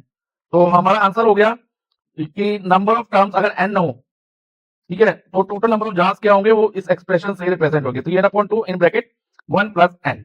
अब आगे लिखा हमें S8 फाइंड करना है इस एक्सप्रेशन को यूज करते हुए। ओके, लेकिन अगर हमें S8 डायरेक्ट फाइंड करने को कहते हैं ना, तो हम इधर n की जगह 8 लेके सॉल्व कर सकते थे, लेकिन अभी हमें इस एक्सप्रेशन को यूज करके S8 फाइंड करना है। तो अब क्या करेंगे बच्चा, S8 इज इक्वल टू, हम n की जगह 8 डाल देंगे, जो हमारा ये आंसर आया ना, इसमें n की जगह 8 डाल देंगे, जहां n है, तो 3 मल्टीप्लाई बाय 8 अपॉन 2, 1 प्लस, इधर भी n की जगह 1 प्लस n है ना, तो n की जगह 8 आ जाएगा, 1 प्लस 8। देखो बेटा ये 8 और 2 कट हो जाएंगे, तो इधर 4 हो जाएगा, 8 को 2 से डिवाइड करेंगे 4, और 2 को 2 से किया 1, तो S8 हमारा क्या हुआ, 3 मल्टीप्लाई बाय 4 12 अपॉन 1 आएगा, 1 लिखने की जरूरत होती है, any number divided by 1 is same number, तो हम इधर 12 रहने देंगे, और 1 प्लस 8 क्या होगा बच्चा 9 होगा, तो 12 मल्टीप्लाई बाय 9, सो हमारा S8 होगा, 12 को हम 9 से मल्टीप्लाई करते हैं तो हमें मिलता है 108। तो S8 यानी कि total number of jars in 8 layers कितने हैं, 108 है। ओके, तो इस तरह से बच्चा हमने थर्ड पार्ट की फर्स्ट चॉइस सॉल्व कर ली है। अब नेक्स्ट हम सॉल्व करेंगे थर्ड पार्ट की सेकंड चॉइस, यानी कि चॉइस बी। इसमें हमें बोला था shopkeeper added 3 jars in each layer. अब शॉपकीपर क्या करता है, हर लेयर में 3 जार्स ऐड कर देता है, बढ़ा देता है। जैसे कि टॉप मोस्ट लेयर यानी कि फर्स्ट लेयर में 3 जार्स बढ़ाए उसने, तो 3 प्लस 3, टॉप मोस्ट लेयर में यानी कि फर्स्ट लेयर में उसकी टॉप से 6 जार्स हो गए। ऐसे ही सेकंड लेयर में फ्रॉम द टॉप वो 3 जार्स ऐड कर देता है और बढ़ा देता है, तो अब second layer from the top कितने जार्स हो गए बच्चा, 9। इसी तरह से थर्ड लेयर में भी वो 3 जार्स और जोड़ देता है, तो 9 प्लस 3 12। तो इस तरह से बच्चा 3 जार्स हर एक लेयर में जोड़ता है। ठीक है, तो अब एपी क्या फॉर्म हुई, न्यू एपी, तो 6, फर्स्ट टर्म 6 हो गई एपी की, सेकंड टर्म 9 हो गई, और थर्ड टर्म 12 हो गई, and so on up to eighth term तक है। और हमें निकालना क्या है, हमें निकालना है how many jars are there in fifth layer from the top. Top से फिफ्थ लेयर में कितने जार्स होंगे, नंबर ऑफ जार्स कितने होंगे। देखो फर्स्ट टर्म यानी कि A1 क्या है, 6 है, A1 6 के इक्वल है, A2 9 जार्स के इक्वल है, और A3 12 जार्स के इक्वल है। तो हमें ये फाइंड करना है कि A5 में कितने जार्स होंगे, यानी कि फिफ्थ लेयर में कितने जार्स होंगे, उसके लिए हम A5 फाइंड करेंगे। तो A5 के लिए हम AN का फॉर्मूला अप्लाई करेंगे, वो होता है बच्चा A plus N minus 1D। ये फॉर्मूला आपको याद रखना होगा। देखो बच्चा A5 में N की जगह 5 लिखा, A यानी कि फर्स्ट टर्म ऑफ AP 6 हो गई, N 5 लेंगे क्योंकि N की जगह हमने 5 यानी कि फिफ्थ लेयर में निकालने नंबर ऑफ जार्स, 5 माइनस 1। अब D क्या होगा, D होगा बच्चा कॉन्सेक्यूटिव टर्म के बीच में डिफरेंस, जैसे कि मैंने बताया हुआ है अभी, जैसे ये A हो गया, A2 A3 है, तो A3 माइनस A2 कर लो या A2 माइनस A कर लो। तो अब A3 माइनस A2 करते हैं तो हमें मिलता है 12 minus 9 is equal to 3। Common difference देखो बच्चा अभी भी 3 रहा, और अगर आप A2 माइनस A भी करोगे तो भी बच्चा 3 मिलेगा, जैसे 9 माइनस 6 3, तो कॉमन डिफरेंस हमारा 3 हो गया, तो D की जगह हम 3 लिख देंगे। अब कैलकुलेशन करते हैं बच्चा, 6 प्लस 5 माइनस 1 4 मल्टीप्लाई बाय 3 6, अब 4 मल्टीप्लाई बाय 3 इज 12, तो 6 प्लस 12 हो जाएगा, and 6 plus 12 is 18। So there are 18 jars in fifth layer from the top. तो इस तरह से बच्चा हमने क्वेश्चन नंबर 36 कंप्लीट कर लिया है। ये क्वेश्चन बच्चा एपी से है। इसमें लिखा है how many 2 digit numbers are divisible by 3। ऐसे कितने 2 डिजिट के नंबर हैं जो 3 से डिविजिबल है। तो इसके लिए सबसे छोटा 2 डिजिट नंबर कौन सा है, वो होता है 10। लेकिन क्या 10 3 से डिविजिबल है, नो, ये 3 से डिविजिबल नहीं है। तो इसके बाद नेक्स्ट नंबर जो 3 से डिविजिबल होगा क्या होगा, 11 तो नहीं होगा, तो 11 3 के टेबल में नहीं आता। कौन सा होगा, 12 होगा। तो 12 जो है फर्स्ट 2 डिजिट नंबर है जो 3 से डिवाइड हो जाता है, 3 4 12 होते हैं ना, तो फर्स्ट नंबर 12 हो गया। सेकंड कौन सा होगा, 15, और देन 18, और ऐसे करते करते सो ऑन। और ग्रेटेस्ट 2 डिजिट नंबर कौन सा होता है बच्चा, 99। क्या 99 3 से डिविजिबल है, यस है। कैसे पता चलेगा, जो डिजिट्स है उनको प्लस करके देख लो, लाइक 9 प्लस 9 18, और 18 3 के टेबल में आता है, तो इसका मतलब 99 ग्रेटेस्ट नंबर ऑफ 2 डिजिट होगा जो 3 से डिविजिबल होगा। लेकिन अगर 99 सपोज नहीं होता तो हम 98 को चेक करते या 97 को करते, तो ऐसे मिल जाता। लेकिन अभी ये 99 डिविजिबल है, तो जो लास्ट 2 डिजिट नंबर जो होगा जो 3 से डिविजिबल होगा वो 99 होगा। अब देखो बच्चा ये एपी फॉर्म हो रही है, हम लिखेंगे दिस फॉर्म एंड एपी। और कैसे पता चल रहा है ये एपी फॉर्म हो रही है, देखो बच्चा इनमें जो डिफरेंस है ईच टर्म के बीच में सेम है, लाइक 15 माइनस 12 3, 18 माइनस 15 3, तो कॉमन डिफरेंस है सब में। ओके, तो इसकी फर्स्ट टर्म क्या है, एपी की 12, और कॉमन डिफरेंस क्या होगा, लाइक A2 A3, चाहे हम A2 माइनस A करके भी निकाल सकते हैं या फिर A3 माइनस A2 भी कर सकते हैं। लेकिन ध्यान रखना A2 माइनस A3 कभी मत करना, और इसी तरह से A माइनस A2 नहीं करना। हमेशा राइट वाली टर्म में से हमें लेफ्ट वाली टर्म माइनस करनी होती है, उससे पीछे वाली टर्म, आगे वाली टर्म में से प्रीवियस टर्म माइनस करनी होगी डी निकालने के लिए। तो डी क्या होगा इसमें, 15 माइनस 12 इज इक्वल टू 3, और जो ये 99 है ना बच्चा, इसको हम nth टर्म एज्यूम कर लेंगे, तो an इज इक्वल टू क्या होगा, 99, और जो इसमें n है वो नंबर ऑफ टर्म्स होंगी। और यही हमें निकालना है कि ऐसे कितने नंबर हैं 2 डिजिट के जो 3 से डिविजिबल है, तो वो n की वैल्यू से हमें मिलेगी। तो n की वैल्यू निकालने के लिए हमें an का फॉर्मूला यूज करना होगा, तो an इज इक्वल टू क्या होता है, a plus n minus 1d। तो a की जगह हम 12 लिखेंगे, क्योंकि n हमें फाइंड करना, तो n को n ही रहने दो बच्चा, माइनस 1, और d 3 है, इज इक्वल टू 99। अब नेक्स्ट स्टेप, जो ये +12 है, ये 99 के साथ जाके -12 हो जाएगा, यानी कि n - 1 in bracket multiply bye 3 is equal to 99 - 12. That mean n - 1 multiply by 3 is equal टू 87. अब n - 1 इज इक्वल टू क्या होगा, जो मल्टीप्लाई बाय 3 है ना, ये 87 के नीचे चला जाएगा, यानी कि 87 डिवाइडेड बाय 3 हो जाएगा, क्योंकि ये LHS में मल्टीप्लाई में है तो RHS में जाके डिवाइजर में चला जाएगा, और 87 divided by 3 is 29. So n - 1 is equal to 29 हो गया, और n की वैल्यू क्या होगी, n इज इक्वल टू ये -1 29 के साथ जाके +1 हो जाएगा, n is equal to 29 + 1 is equal to 30. So there are 32 digit number divisible by 3. अब हमारे सामने क्वेश्चन नंबर 3 है। इसमें हमें कहा p - 1, p + 1 and 2p + 3 are in AP, then find the value of p। देखो बच्चा, हमें ये 3 टर्म्स ऑफ AP दी है, इसे हम A1 कंसीडर करेंगे फर्स्ट टर्म को, A2 सेकंड टर्म और A3 थर्ड टर्म, और हमें ये कहा है ये तीनों टर्म्स AP में है। अगर मान लो ये 3 टर्म्स AP में है तो इनका जो डिफरेंस होगा कंसेक्यूटिव टर्म के बीच में, लाइक अगर हम A3 - A2 करें, वो किसके इक्वल होगा, A2 - A1 के। जब भी कोई टर्म AP में होती है बच्चा, तो कॉन्सेक्यूटिव टर्म के बीच में जो डिफरेंस होता है ना, सेम रहता है, यानी कि A3 - A2 किसके इक्वल होगा, A2 - A1 के। तो हम इसी फॉर्मूला को यूज करके P की वैल्यू फाइंड करेंगे। अब देखो बच्चा, A3 क्या है, 2p + 3, तो A3 की जगह आप 2p + 3 रख दो, माइनस A2 कितना है, p + 1, तो ब्रैकेट में लिख दिया p + 1 is equal to A2, again p + 1 आएगा इधर, माइनस A1 कितना है, p - 1 इन ब्रैकेट। अब ब्रैकेट ओपन करेंगे, 2p + 3। अब बच्चा ये ब्रैकेट ओपन करें, क्योंकि ब्रैकेट के बाद माइनस का साइन है तो अंदर के साइन चेंज हो जाएंगे। देखो, -p हो जाएगा इधर, और माइनस प्लस -1 हो जाएगा, is equal to first bracket as it is open कर दो, p + 1। अब सेकंड ब्रैकेट में -p और माइनस माइनस +1 होगा। अब देखो बच्चा, +p -p कट हो गया। अब इसमें ध्यान दो, 2p - p क्या होगा, 1p, क्योंकि इधर p के आगे कुछ नहीं है तो 1 है, 2 - 1 1 होता है, तो 1p को हम p ही लिखते हैं बच्चा, ओके। और बच्चा ये जब +3 और -1 +2 हो जाएगा, तो यहाँ p + 2 हो गया, इज इक्वल टू 1 + 1 इधर 2 हो गया। अब p की वैल्यू क्या होगी, +2 LHS से RHS में जाने पे -2 हो जाएगा, तो p इज इक्वल टू 0 आ जाएगा। इस क्वेश्चन में हमें बोला है सॉल्व द इक्वेशन, हमें इक्वेशन को सॉल्व करना है। इक्वेशन है -4 plus in bracket -1 plus 2 plus 5 plus so on plus x is equal to 437। ये इक्वेशन हमें दी है, और बच्चा इसमें ध्यान दो, जो LHS पार्ट है इस इक्वेशन में, वो क्या है, एक सीरीज की फॉर्म में है, और उस सीरीज की टर्म क्या है, फर्स्ट टर्म -4 है, सेकंड टर्म -1 है, थर्ड +2 है, फोर्थ टर्म 5 है, और nth टर्म उसकी x है। तो हम देखेंगे क्या ये टर्म AP में है। अगर ये टर्म AP में होगी ना, तो इसमें हम AP चैप्टर के फॉर्मूलाज लगा के इस इक्वेशन को सॉल्व करेंगे, यानी कि x की वैल्यू निकालेंगे। तो first term of series A इसके इक्वल है 4 के, और A2 हमारा -1 है, A3 हमारा है 2, और A4 इक्वल टू 5 है, और AN इसके बराबर है बच्चा x के, ठीक है। तो हमें पहले ये प्रूव करना होगा कि जो टर्म्स है ये AP में, कोई भी सीरीज AP में तभी मानी जाएगी जब उनकी कॉन्सेक्यूटिव टर्म्स के बीच में, कॉन्सेक्यूटिव में जो टर्म्स एक के बाद एक आ रही है, उनके बीच में जो डिफरेंस है वो through out the series same रहेगा।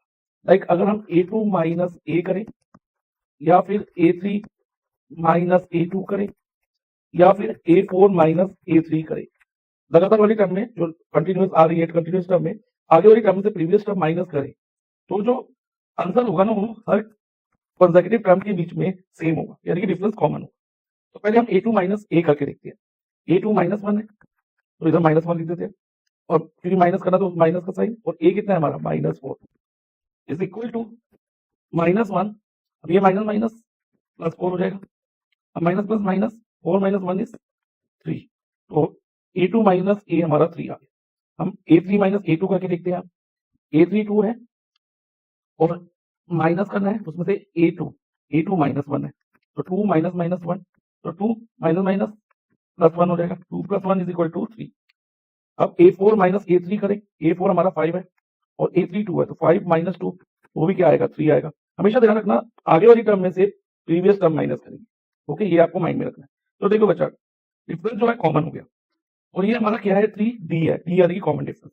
तो हम लिखेंगे since difference between consecutive term is common, therefore series form an AP। अब ये सीरीज जो है AP फॉर्म कर रही है, हमें पता चल गया। अब इस AP की फर्स्ट टर्म हमारी क्या है बच्चा, -4, और D यानी कि कॉमन डिफरेंस हमने इधर फाइंड किया, वो क्या था, 3। और इसमें जो ये 437 है ना बच्चा, ये फर्स्ट एन टर्म का सम है। देखो इधर बीच में प्लस के साइन है ना सभी टर्म्स के बीच में अप टू ए एन, तो ये एस एन है हमारा। S N is equal to क्या है 437 और जो एक्स है ये एन एन टर्म है, यानी कि ए एन हमारा एक्स के इक्वल है। ए एन किसके इक्वल है एक्स के। तो हमें एक तरह से ए एन यानी कि एन एन टर्म फाइंड करनी है सीपी की, और हमें सम ऑफ एन टर्म गिवन है। तो ए एन निकालेंगे हम बाद में और उससे हमें एक्स की वैल्यू मिलेगी। तो उसके लिए हम क्या करेंगे एस एन का फॉर्मुला यूज करेंगे। पहले हम लिख लेंगे S N is equal to 437 जो हमें गिवन है। अब सम ऑफ एन टर्म का फॉर्मुला क्या होता है बच्चा N upon 2 in bracket 2a plus n minus 1d, ये सम ऑफ एन टर्म का फॉर्मुला इज इक्वल टू 437। अब नेक्स्ट बच्चा जो ये n अपॉन 2 में जो 2 है ना डिवाइजर में है, तो जब ये LHS से RHS में जाएगा ना तो इसको 437 से मल्टीप्लाई कर देंगे, तो 2 इंटू 437 हो जाएगा। यानी कि RHS में हमारे पास 437 को 2 से मल्टीप्लाई कराने पे 874 आएगा। ओके, इतना क्लियर है। अब देखो बच्चा LHS में एक तो n रह जाएगा और 2 इंटू ए है, ए यानी कि फर्स्ट टर्म ऑफ एनआईपी और वो क्या है -4, तो 2 मल्टीप्लाई बाय -4 प्लस एन को हम एन लिखेंगे, एन हमें फाइंड करना है। एन के लिए हम इक्वेशन बनाएंगे एन की टर्म में, उससे सॉल्व करेंगे। -1 और डी कॉमन डिफरेंस 3 है। ओके, मल्टीप्लाई बाय 3 और ये स्क्वायर ब्रैकेट क्लोज होगी। अब एन को हम एन ही रहते देते हैं और 2 मल्टीप्लाई बाय -4 इज -8 और यहाँ पर बेटा देखो प्लस n-1 ब्रैकेट में इंटू 3 है, तो ये 3 है ना ब्रैकेट के अंदर वाली दोनों टर्म से मल्टीप्लाई होगा, तो यहाँ पर एक तो प्लस 3n हो जाएगा और 3 इंटू -1 -3 हो जाएगा। तो ये 3 है n-1 से मल्टीप्लाई करने पे n और 1 दोनों से मल्टीप्लाई होगा। Square bracket close is equal to 874। अब आगे करें तो इधर n को एज इट इज लिखेंगे। अब इधर हमारे पास पहले 3n लिखा जाएगा और इसमें लाइक टर्म है -8 और -3 minus plus 8 plus 3 11 -11 is equal to 874। Next हम क्या करेंगे जो n है आउटसाइड ब्रैकेट, ये ब्रैकेट के अंदर वाली दोनों टर्म से मल्टीप्लाई होगा। n इंटू 3n हमारा हो जाएगा 3n स्क्वायर और n इंटू -11 है और जो 874 हमारे पास RHS में था इसको हम LHS में शिफ्ट करके -874 लिख देंगे और RHS में इज इक्वल टू 0 रहेगा। तो अब हमारे पास एक क्वाड्रेटिक इक्वेशन आ गई। अब हम इस इक्वेशन को क्वाड्रेटिक इक्वेशन को मिडिल टर्म स्प्लिटिंग से सॉल्व करेंगे। उसके लिए हमें क्या करना होता है बच्चे, हमें देखना होता है प्रोडक्ट और सम। ठीक है, और प्रोडक्ट क्या होता है एन स्क्वायर के आगे वाला नंबर को कांस्टेंट टर्म से मल्टीप्लाई करो, यानी कि 3 मल्टीप्लाई बाय -874 और इन दोनों को मल्टीप्लाई करके हमारे पास आएगा प्रोडक्ट 2622 और साइन प्लस माइनस -2622, तो ये हमारा प्रोडक्ट हो गया -2622। और सम जो होता है बच्चा मिडिल टर्म में जो वेरिएबल होता है, जैसे वेरिएबल क्या एन, एन के आगे वाला नंबर उसका कोएफिशिएंट व्हिच इज -11। अब क्योंकि प्रोडक्ट नेगेटिव है तो हमारा एक नंबर नेगेटिव रहेगा और एक पॉजिटिव रहेगा, और क्योंकि सम नेगेटिव है तो बड़ा वाला नंबर हम नेगेटिव रखेंगे और छोटे नंबर को पॉजिटिव। तो हम मिडिल टर्म के दो नंबर ढूंढने के लिए हम जो प्रोडक्ट है ना उसकी प्राइम फैक्टराइजेशन करेंगे, यानी कि 2622 की प्राइम फैक्टराइजेशन करेंगे। इससे हम इजीली मिडिल टर्म की जो दो नंबर है वो ढूंढ लेंगे मिडिल टर्म स्प्लिटिंग। ओके, तो अब जैसे ये 2 से जाता है पहले तो 1 3 1 1, अभी 3 से डिविजिबल है बच्चा, 3 से करेंगे तो इधर 437 आएगा। अब ये 437 है ना बच्चा, ये 3 से भी डिविजिबल नहीं है, 5 से भी नहीं है। हम हर एक प्राइम नंबर से चेक करके देखेंगे। ऐसे आप करते जाओगे ना बच्चा 17 तक प्राइम नंबर पे ये नहीं जाएगा, ये फाइनली 19 से डिविजिबल होगा और 19 से डिवाइड करके यहाँ पर हमारे पास 23 आएगा और 23 एक प्राइम नंबर है तो 23 को हम 23 से ही कट करेंगे तो इधर हमारे पास 1 आ गया। अब हम रैंडमली नंबर को मल्टीप्लाई करके देखिए, तो हम क्या करेंगे बच्चा पहले जो इजी हो सकता है, जैसे 2 इंटू 19 ले लो, 2 19 था 38। ओके, और 3 इंटू 23 ले लो, 3 इंटू 23 69।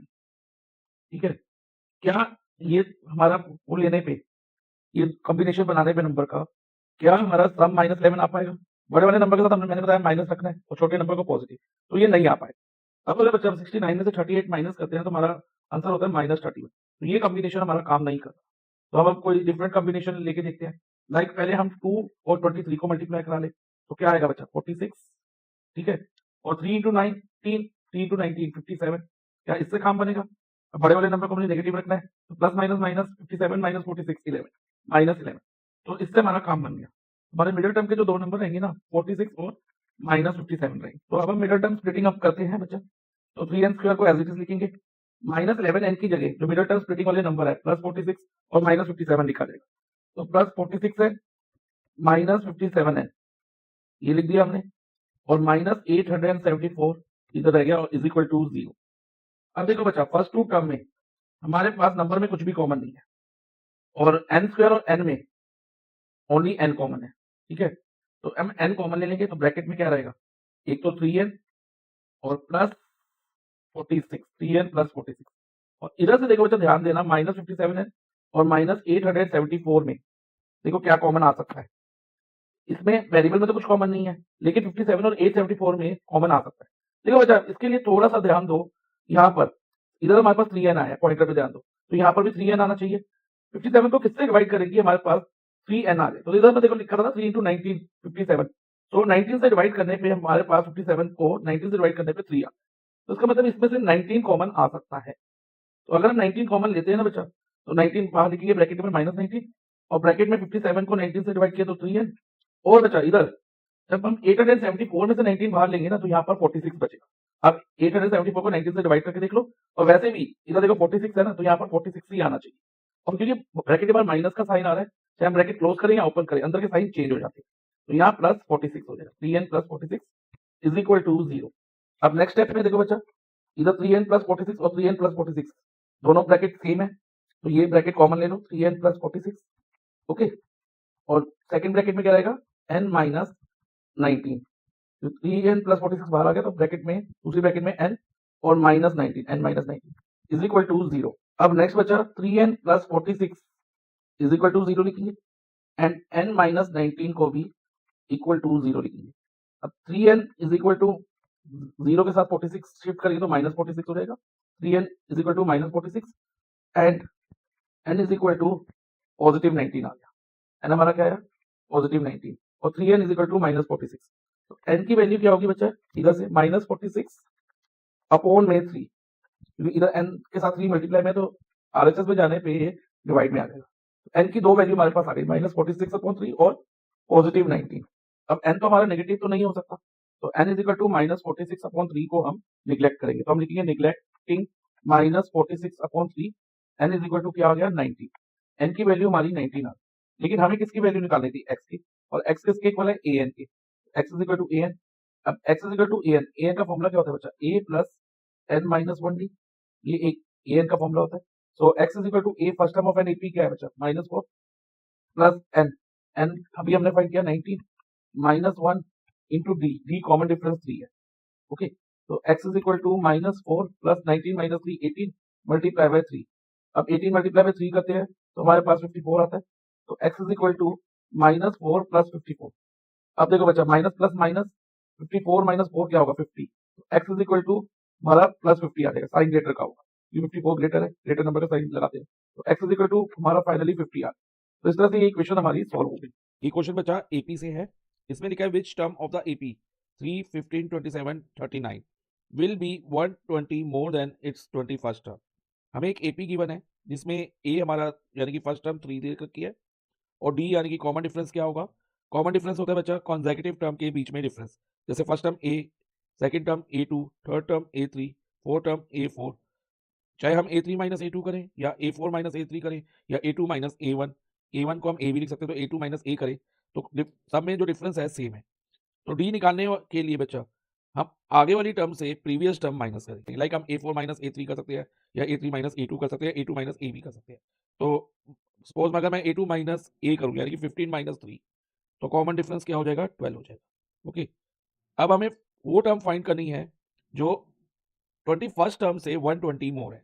विच टर्म का मतलब लाइक फर्स्ट टर्म A है, second term A2, third term A3, A4, ऐसे करते करते A5, A6, A7, A8, ऐसी कौन सी टर्म होगी, वो A30 भी हो सकती है, कोई भी नंबर हो सकता है जो 21st टर्म से यानी कि A21 से 120 मोर होगी।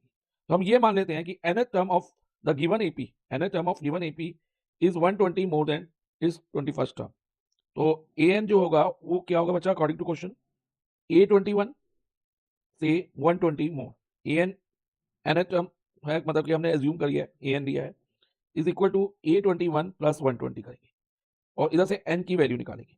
अब an यानी कि nth टर्म का फॉर्मूला यूज होगा, nth टर्म का फॉर्मूला होता है a plus in bracket n minus 1 into D. अब इस फॉर्मूला में अगर हम वैल्यू डालें तो a की जगह 3 आएगा, n हमें फाइंड करना है तो n को हम n ही रखेंगे, माइनस 1 इन ब्रैकेट और d कितना है हमने अभी फाइंड किया 12। अब A21 फाइंड करेंगे, A21 के लिए अगेन a क्या है 3 है, तो 3 का 3 लिख देंगे, प्लस n की जगह 21 आएगा क्योंकि अब a 21 है, तो 21 माइनस 1 इंटू डी 12 हो गया, प्लस 120। ओके, अब देखो बच्चा, ये +3 और ये +3 कट हो जाएगा, क्योंकि अगर हम +3 को RHS से LHS में भेजें तो ये -3 हो जाता है, 3 माइनस 3 कट होके 0 हो जाता है, तो इसको हम डायरेक्ट कट कर देंगे। अब हमारे पास क्या बचा n minus 1 multiply by 12 is equal to, अब ध्यान दो, इधर 21 माइनस 1 20 होगा, मल्टीप्लाई बाय 12 प्लस 120।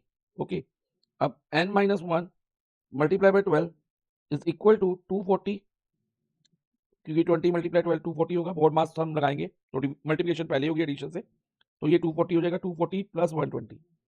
अब n minus 1 multiply by 12 is equal to 240 plus 120 360 हो जाएगा। अब इधर n माइनस 1 12 मल्टीप्लाई में है, तो इसको हम डिवाइजर में ले जाएंगे, तो ये हो जाएगा 360 divided by 12। So n minus 1, अब 360 को 12 से अगर डिवाइड करते हैं तो हमें 30 मिलता है, तो n minus 1 is equal to 30, और n की वैल्यू क्या होगी, ये -1 30 के साथ ट्रांसपोज होकर +1 बन जाएगा, तो n is equal to 30 plus 1, तो फाइनली n की वैल्यू हमारी 31 हो जाएगी, तो n इज इक्वल टू 31। तो फाइन, और हम स्टेटमेंट लिख देंगे, the 831 is 120 more than it's 21st term. Okay बच्चे।